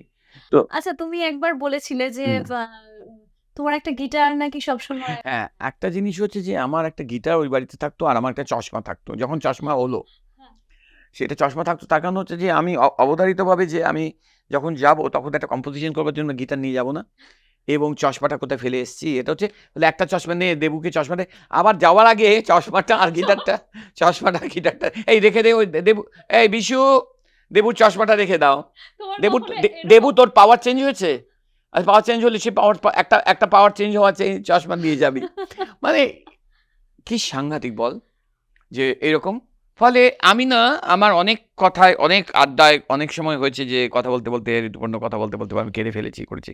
আজকে আমি কাঁদবো না, মানে আমি বলবো যে মন খারাপ হয়, মানে এরকম হয় যে এরকম গভীর এরকমভাবে আমরা একই সাথে, এই যে মহাভারত, নৃসিংহপ্রসাদ ভাদুরীকে আমি নিয়ে এলাম ঋতুর বাড়িতে, ওম এই চিত্রাঙ্গদা ছবিটা করবে, তার যে মহাভারতের রিসার্চ ওয়ার্ক, তো সেইগুলো সমস্ত কিছু, মানে এই যে আমাদের একটা বিরাট বড় জীবন গেছে, এবং সেই জীবনটা অনেকটা বড়, সেটা খুব ইন্সপায়ারিং। ও ভীষণ পড়াশুনো করতো, এবং পড়াশোনা করা, এবং ভোরবেলা উঠে নাকি লিখতে বসতেন, এবং আমাদের নির্যাতন করতেন ভোরবেলায় ফোন করে, মানে মানে আমাদের যারা অর্ঘ্যকমল মিত্রর যে সবচেয়ে মানে সবকটা ছবির যে সিনেমা মানে ক্যামেরাম্যান থেকে আরম্ভ করে অভিক মুখোপাধ্যায় সিনেমাটোগ্রাফার, আমি এবং ওর অ্যাসিস্ট সহকারী দেবু দত্ত মানে দেবব্রত দত্ত, দেবু থেকে আরম্ভ করে অনেকে যারা ছিল ওর ওখানে, সুদেশ না রানা, সবাই জানে ভোরবেলা একটা ফোন আসবে। মানে একটা তো ছিল যে মানে একটুখানি একটা একাকিত্ব ছিল, সেইটা আমরা বুঝতে পারি, সেটাও আছে। তবে সেগুলোকে মানে সেগুলোকে কাজে লাগিয়েছে, এটা করেছে। তবে আরো কটা দিন বেঁচে থাকতে পারতো আর কি। এখন এগুলো বলা যায় না কে কবে মানে কে কেন, মানে এই যে মানে অনেক রকম জিনিস, জীবন তো আসলে অনেক অনেক আলো। আমার মনে আছে একটা জায়গা যে আমরা ঠিক এইরকম এখানে একটা আলোর জায়গা, যে ঋতুর সঙ্গে আমাদের পাতালঘর ছবিটা হলো। পাতালঘর ছবিটা একটা সাংঘাতিক ইম্পর্ট্যান্ট একটা ছবি এখন হয়ে উঠলো। তখন কিন্তু হয়নি, তখন ছবিটা কিন্তু চলেইনি মানে চালানো আর মানে ঠিক রকমভাবে চালানোই হয়নি। এবং অর্জুন গৌরী সারিয়া, দাদু মানে অভিজিৎ চৌধুরী, চৌধুরী বৌধায়ন, যে বৌধায়ন এখন মানে এই চৌধুরী বৌধায়ন, এরা সবাই মিলে সমস্ত ছবি আমি মিউজিক করলাম। এবং এত মানে এ হলো নতুন, এই যে বললাম শ্রীকান্ত পাতালঘরে গান গেয়ে গেল হচ্ছে আহা যত যন্ত্র শিশি, আহা যত যন্ত্র শিশি, ছটলে কেন চট পিসি, সো এই সমস্ত জিনিসগুলো এইগুলো যে হয়েছে ওই যে তাত্তারে কেটে পুকুরে প্যাকেটে ঘুমরে জিন, ওইটা কি করে এলো? ওটা আমরা একটা যে কি করে একটা এই চরিত্রটাকে কি করে একটা ইন্টারেস্টিং চরিত্র তৈরি করা যায়, এগুলো অনেক কিছু আছে। এগুলো আমাদের যদি যেমন হচ্ছে মানে হচ্ছে খরাজ গান গাইতে এসছে, আর খরাজ এই সমস্ত খরাজের জীবনেও তো গান, প্রথম খরাজ আমার টেলিভিশন সিরিয়ালে খরাজ গান গাইছে, এগোচ্ছে সমস্ত কিছু। তো যখন হলো যে তখন এই গানটা তৈরি হয়েছে, এইটা কিন্তু খরাজের অবদান, মানে আমরা দুজনেই জানতাম। আমি বলছিলাম যে খরাজ এইটাকে এটার মধ্যে ঢোকাতো কি করে, তাকতে রেখেটে পুকুরে প্যাকাটে ঘুগুলে গেনুকে যা, ঘুগুরে গেনুকে যা, ঘুগুরে জেনুকে যা, যে কোনো ভূমিকায় সম্মানে লড়ে যায়, আপনি যা চান আমি ঠিক তাই, কখনো পাহাড়ি কখনো উত্তম, তোমরা আবার না কি কথা তোমরা আমার জয়ধ্বনি করছো, আমি কিন্তু এইসব মজা সমস্ত কিছুর ফলে পাতালঘর একটা মানে ভীষণ আলোকিত মজার গল্প। আমরা ঋতুর ওখানে ইন্টারভিউ দিতে গেলাম, ঋতুর এবং ঋতুপর্ণতে। মানে এখন যেরকম ভাবে কাজ হয় যে সব একটু আলাদা আলাদা, এখন আলাদা না, পুরোটাই আলাদা ভাবে কাজ হয়। মানে এই যে কিউমুলেটিভ এফোর্টে কাজ হওয়া বা আমাদের এই যে আমার যে গানগুলো, প্রত্যেকটা গানে মনে রাখিস, এবং সেটা সলিল চৌধুরী, সেটা আর ডি বর্মন থেকে আমরা সমস্ত মানুষের, এবং আমারও প্রথম দিকের যে গানগুলো, প্রথম দিকে যখন মানে আমি ঋতুপর্ণর সঙ্গে করেছি, অনেকের অনেক কন্ট্রিবিউশনস আছে, অনেক কন্ট্রিবিউশনস আছে। এবং অনেকের ছবিতে মিউজিক ডাইরেক্টর হিসেবে আমার কন্ট্রিবিউশন আছে স্ক্রিপ্টে, কিন্তু আমরা কেউ কখনো বলি না যে এটাতে আমি, ওটাতে আছে, ওটাতে আমি, যেখানে ঘটনা হচ্ছে এটা হচ্ছে এটা এদের কাজের মধ্যে রয়েছে। যেরকম এক চাতুর্নার গানটার মধ্যে কিশোর কুমারের পার্সোনাল অনেক কন্ট্রিবিউশন রয়েছে। হ্যাঁ, প্রত্যেকের অ্যাকচুয়ালি একসঙ্গে বসলে বোধহয় ন্যাচারালি মানে হয়ে যায় নাকি? হ্যাঁ, এবং সেইটা না হলে পরে হয় না। এইটা আমি বলবো যে সেইটা না হলে কখনো হবে না, যে একসঙ্গে বসে যেটা হয় সেটা একসঙ্গে না বসলে পরে কখনো হবে না, হতেই পারে না। ফলে ঋতুপর্ণর সঙ্গে এই ঋতুপর্ণ, আমরা যখন রেইনকোট ছবিটা করলাম তখন হচ্ছে রেইনকোটে তো যে তখন সবাই বলতে আরম্ভ করলো যে কত ছবি এটা করে হলে, আমাদের একসঙ্গে একটা ভাবনা হলো যে আমরা শোভাকে দিয়ে গান গাবো, শুভা মুদগলকে দিয়ে। আমি গেলাম, এই বিশ্বদীপ চ্যাটার্জি এলো, বিশ্বদীপ আর আমি মিলে আমরা শোভার বাড়িতে গেলাম দিল্লিতে, ওকে শোনালাম। তখনও এত সম্পর্কটা এরকম নয় যে আমি বললাম আর এটা করলাম, সেটা নয়। তো সেইটা হলো, এগুলো আমার মানে মনে হয় যে ভেরি ইন্টারেস্টিং, মানে এটা। এবং তারপরে ঋতুর সঙ্গে কাজ করা, এটা নিয়েই একটা 2 ঘন্টা হতে পারে, এবং সেটা হবে কোনো একদিন নিশ্চয়ই আপনাদের সামনে আমি আসবো। মেঘলা কিন্তু একটা চেষ্টা করছে একটা জানলা দরজা খুলে দেওয়া, অনেককে নিয়ে সুন্দরভাবে এটা করছে। লেটস টক, আমরা যত কথা বলবো, আমাদের নিজেদের মধ্যে কথা বলবো, নিজেদের কথা বলবো, এবং আমরা যদি সত্যিকারের নিজেদের মন থেকে কথা বলি, একদম যদি মন থেকে কথা বলি, তাহলে পরে আমরা হয়তো কিছু রেখে যেতে পারবো। আমার এই প্রসঙ্গে একটা কথা বলে, লেটস টকে, আমার এই প্রসঙ্গে একটা কথা মনে হয়, কিছু জিনিস বরঞ্চ কিছু জিনিস রেকর্ড হবে, কিছু জিনিস রেকর্ড হবে না। সবটা রেকর্ড করো না জীবনে। জীবনে সবটাই যদি তোমার রেকর্ডেড থাকুক, এভরি মোমেন্ট, মানে right now at this point of time তুমি অ্যাকচুয়ালি ইউ বিং রেকর্ডেড। তোমাকে স্যাটেলাইট দেখছে, সমস্ত কিছু হচ্ছে, সমস্ত কিছু তুমি রেকর্ডেড হচ্ছ, তুমি এটা হচ্ছ, এটা খুব ইন্টারেস্টিং নয়। এটা যেটা করছে সেটা ইন্টারেস্টিং, মানে আমার কথা বলতে ভালো লাগছে, তুই রেকর্ড করে রাখছিস। যদি কারো কখনো কোনো কিছু কাজে লাগে, যে কেমনভাবে আমরা আমাদের সম্পর্কগুলো কেমন ছিল, আমরা এই সম্পর্কগুলো নিয়ে আমরা কথা বলছি কীরকম, এই সব কিছু রয়েছে। তবে আমি বলবো এই সময়টার নিজস্ব একটা দম্ভ আছে। এই সময়টা একটু দাম্ভিক সময়, সেই দম্ভটা সমস্ত মানুষের মধ্যে ছড়িয়ে যাচ্ছে। আমি ঋতুপর্ণকে একদম এটা জানবেন, ঋতুপর্ণ নিজেকে, আমাকে মনে আছে মেডিটেরেনিয়ানের পাশে দাঁড়িয়ে বলেছিল, যখন মণিরত্নম চোখে জড়িয়ে ধরেছে ছবি দেখে, ও আমাকে বলেছে, আমি বললাম তুই কিছুদিন ছবি করে তুই রাধাকৃষ্ণটা, ও খুব ইচ্ছে ছিল রাধাকৃষ্ণটা মহাভারত, তুই এটা কর। তখন ঋতু বলে, তুই দেবু আমাকে তুই সিরিয়াসলি একটা ফিল্ম মেকার ভাবিস? আমি নিজেকে ভারতবর্ষের 100 জনের মধ্যেও ভাবি না। মানে এইরকম একটা ভাবতে পারা মানুষ। ঋতু কখনো নিজেকে খুব সিরিয়াসলি নেয়নি, কিন্তু মানে ডোন্ট থিঙ্ক যে মানে এই যে সবাই মনে করে ভীষণভাবে একটা, সেটা কিন্তু ঋতুপর্ণ কখনো নয়। ঋতুপর্ণ একটা পড়াশোনার জগৎ ছিল, যেটা ছিল, এবং যে ভালোবাসতো কাজ করতে ভালোবাস্তই করতো, কিন্তু ওর কিছু ভাবনা চিন্তা এমন ছিল যে ভাবনা চিন্তাগুলোর জন্য ও যে কাজগুলো যেরকমভাবে যেভাবে করতে চেয়েছিল, সেগুলো ও যতটা করতে পেরেছে, সবটা তো করতে পারা যায় না, এক জীবনে সব কিছু সম্ভব নয়, কারোই সম্ভব নয়। সেক্ষেত্রে দাঁড়িয়ে আমার মনে হচ্ছে আমার ল্যান্ডস্কেপে কিছু বছর আগেও ঋতু আমার কাছে এতটা ইম্পর্টেন্ট, মানে ভারতবর্ষের প্রেক্ষাপটে ঋতুপর্ণ, বাংলার প্রেক্ষাপটে ঋতুপর্ণ এতটা, আমি যখন বাইরে যাই না, আমাকে সবাই তুমি ঋতুপর্ণর সাথে কাজ করে ওই রকমভাবে বলে, তখন আমি বুঝতে পারি খানিকটা যে জিনিস তো ঋতু, মানে যখন বুঝতে পারি ঋতু ওই রকম একটা জায়গায় পৌঁছেছে। আমাকে কত মানুষ আমার কাজের জন্য যখন বলে, তখন আমার ভালো লাগে, নিশ্চয়ই ভালো লাগে। আমি আমার বন্ধুত্ব, এই যে কথা বলতে বলতে ও বলল পাতাল ঘরের কথা বলছে, যে আমাদের পাতাল ঘর, বাবা আমরা ফ্যান পাতাল ঘরে। আমরা ভাবতে পেরেছি পাতাল ঘরে এই সুবিধ গিয়ে আমরা, মানে আমি আর বলবো না, মানে আমরা হল থেকে টিকিট কিনেছি, লোককে দিয়ে যাও তোমরা টিকিট কিনেছি, নইলে হল ছবি রাখবে না এত যদি টিকিট না বিক্রি হয়। ও প্রথম এসছে তখন 92-তে বোধ হয়, 93-তে বোধ হয়, হ্যাঁ 2002-তে বোধ হয়েছে, 1-এ বোধ হয়, 1 বা 2-তে হয়েছে, তখন ও সবে এসছে। ওর প্রথম দায়িত্ব দিয়েছিলাম হচ্ছে, যাও কি সমস্ত জায়গা থেকে টিকিট কেনো, হলের থেকে টিকিট কিনে নিয়ে বিভিন্ন লোককে দেওয়া, না হলে রেখে দাও, কিন্তু মানে হলগুলো যেন প্রেশার থাকে, টিকিট বিক্রি হয়েছে, ভাবতে পারছিস?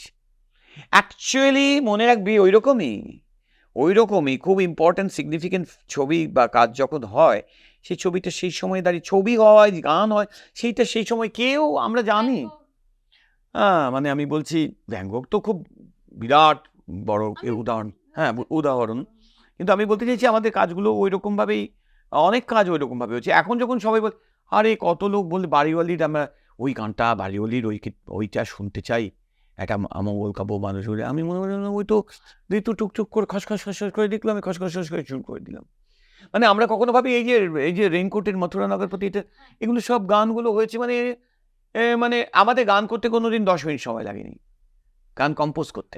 এটা আমি তোমার সামনে কাজ করেও দেখেছি, মানে তোমার ইনস্ট্যান্ট, এটা বোধহয় মানে ব্রিদিং এর মতোই সহজ হয়ে গেছে বোধহয়। হ্যাঁ, মানে আমি এটা নিয়ে অনেকটা ভেবেছিলাম, এটা নিয়েও আমার আলাদা একটা 1 ঘন্টার এপিসোড হয়ে যেতে পারে। তোমার কম্পোজিশন করার টেকনিক বলি বা পুরো বিষয়টা নিয়ে আর কি। কিছুদিন আগে যেটা একটা কাজ করলাম, যে এরকম তো এখন তো তুমি নিজের ধাঁচের নানা রকম কাজ করেছো, তাছাড়াও এখন তোমার কাছে বিভিন্ন রকম কাজ আসে, ধরো একটা অন্য গানের রেফারেন্স নিয়ে, একটা অন্য মানে সময় খুব কম ছিল, অন্য গানের উপরে শুট হয়ে গেছে, হ্যাঁ নাচের শুটিং হয়ে হ্যাঁ। গেছে, লিপ নেই। কোনটা ছিল বল? একটা হিন্দি সিরিয়ালের। আচ্ছা হিন্দি সিরিয়ালে, হ্যাঁ হ্যাঁ হ্যাঁ হ্যাঁ হ্যাঁ হ্যাঁ আমাদের হিন্দি ঝনক হ্যাঁ ঝনক ঝনক হ্যাঁ। হ্যাঁ। তো সেটার মধ্যে আমি কোনো কিরকম ভাবে করলাম বলতো? হ্যাঁ মানে ইটস টু ডিফিকাল্ট। ওই ওই যে ঝোঁকগুলো যেগুলো পড়ছে, ওই তারানার জায়গায় হয়তো একটা অন্য আলাপ দিয়ে দিলাম, এবং ওই রাগটা থেকে বেরিয়ে অন্য একটা রাগে রাগে পড়ে করলাম, গেলাম। হ্যাঁ। তোমার কাছ থেকে মানে অনেক কিছু শিখি। না আমি কি আমি না আমি right now I am enjoying this moment with you.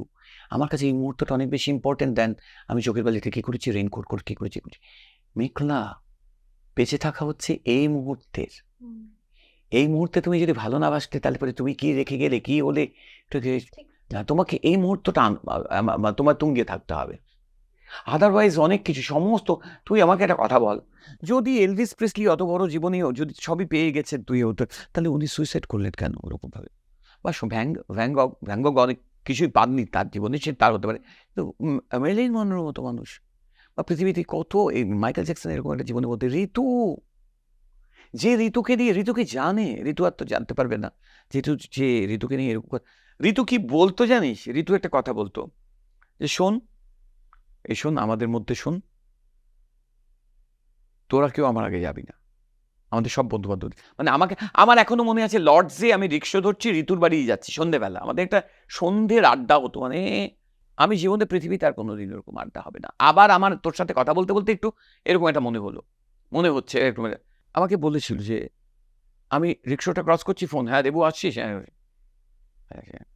আচ্ছা আমি না একটা কথা ভাবছি, জানিস তো, আমার আগে তোরা কেউ চলে যাবি না, তাহলে পরে আমাকে নিয়ে দারুণ মজার গল্পগুলো কেউ বলার থাকবে না। মানে ঋতু কি হতে চেয়েছে? সত্যজিৎ রায় তাকে সবচেয়ে বেশি ইন্সপিরেশন দিয়েছে, কিন্তু ঋতু হতে চেয়েছে রেখা।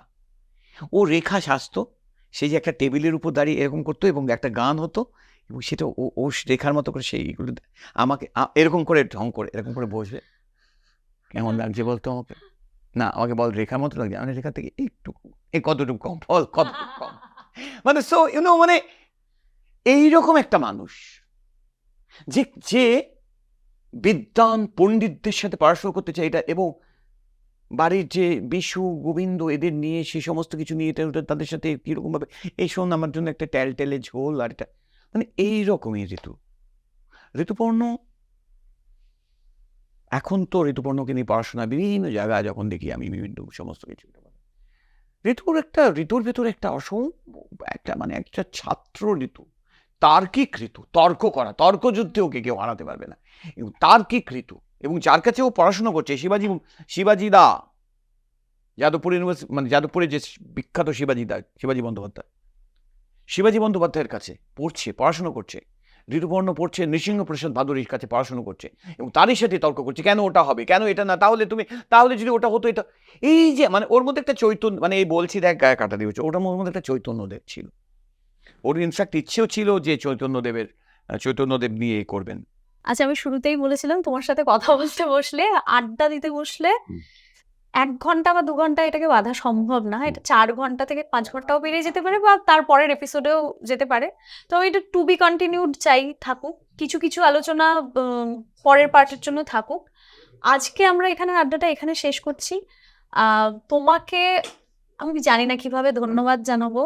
এক তো আমি সমৃদ্ধ হলাম ভীষণ রকম ভাবে, আমাদের দর্শকরাও ভীষণ রকম ভাবে সমৃদ্ধ হলো, অনেক কিছু জানতে পারলাম। আমি জানি না দর্শকরা সমৃদ্ধ হবে কিনা, আমি সমৃদ্ধ হলাম। আমি মেঘলা বলি, আমার এইটুক বলে দেওয়া দরকার, আমার অনেকদিন পর, আমি তো এরকম কোনো প্রস্তুতি নিয়ে আসিনি, বা যে এটা তুই বলেছিস আমি চলে এসেছি, এবং তুই বলেছিস যেটা করছি আমি একবারে বলেছি হ্যাঁ, এবং কোনো কিছু না।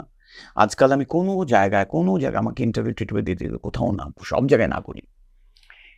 তোর ওখানে এসছি কেন, তোকে জেনে, তোকে আমি একজন সিঙ্গার হিসেবে জানি, একজন আর্টিস্টিক ভাবনা, আমি আর্টিস্ট কিন্তু এত সহজে বলে দিচ্ছি না, আর্টিস্ট একটা জার্নি, আমরা সবাই এই জার্নিটার মধ্যে আছি। আমি তোর থেকে সিনিয়র, তুই জুনিয়র, আমি তোকে কি বলবো, আমি বললাম দেখো তোমরা সলিল চৌধুরীর জুনিয়র ছাত্র, আমি সিনিয়র ছাত্র, আমাদের মধ্যে আমার তোমাকে এগুলো দেওয়া কথা। মানে গ্র্যাজুয়েশনের ছেলেরা যেরকমভাবে, মাস্টার্সের ছেলেরা যেরকমভাবে 11-12কে পড়ায়, ঠিক যেরকমভাবে আইআইটি টাইআইটিতে চলে ওই জিনিসগুলো, ওইটাই জিনিস। সো বেসিক্যালি আমি এটার মধ্য থেকে অনেক পেয়েছি। এবার আমাদের তো তবুও আমাদের কোনো কিছুকে সম্পূর্ণ করবার জন্য এটা কমপ্লিশন দরকার হয়। বল কিভাবে করতে চাই? কমপ্লিশন করতে চাই থ্যাংক ইউ জানিয়ে। ও আহ! আপনারা দেখুন, আমাকে কিন্তু শুধু মেঘলা কথা বলেই যায়নি, একটা গিফট।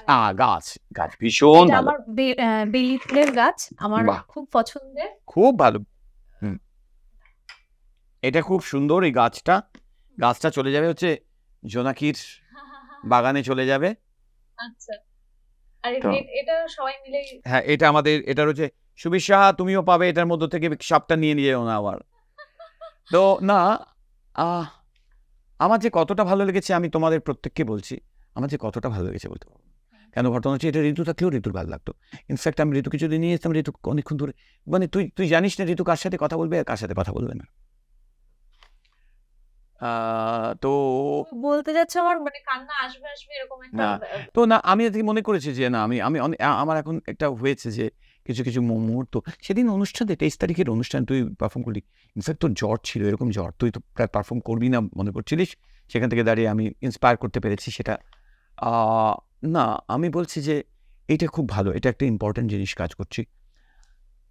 লেটস টকের জন্য, যারা লেটস টক দেখবে তাদের জন্য আমি বলবো যে মেঘলা আমাদের সময়ে ইয়াং আর্টিস্টদের মধ্য থেকে দাঁড়িয়ে, শিল্পীদের মধ্য থেকে একজন অন্যতম শিল্পী আমি মনে করেছি, আমার সঙ্গে ইম্পর্টেন্ট কাজ করছে এবং আরও অনেক কাজ করছে এবং পারফর্ম করছে।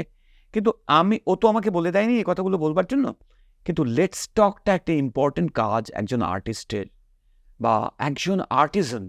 আমি বলি ওকে আর্টিজানই বলি, যে শিল্প চর্চার মধ্যে রয়েছে, একজন আর্টিস্টিক ক্রাফট চর্চা করছে।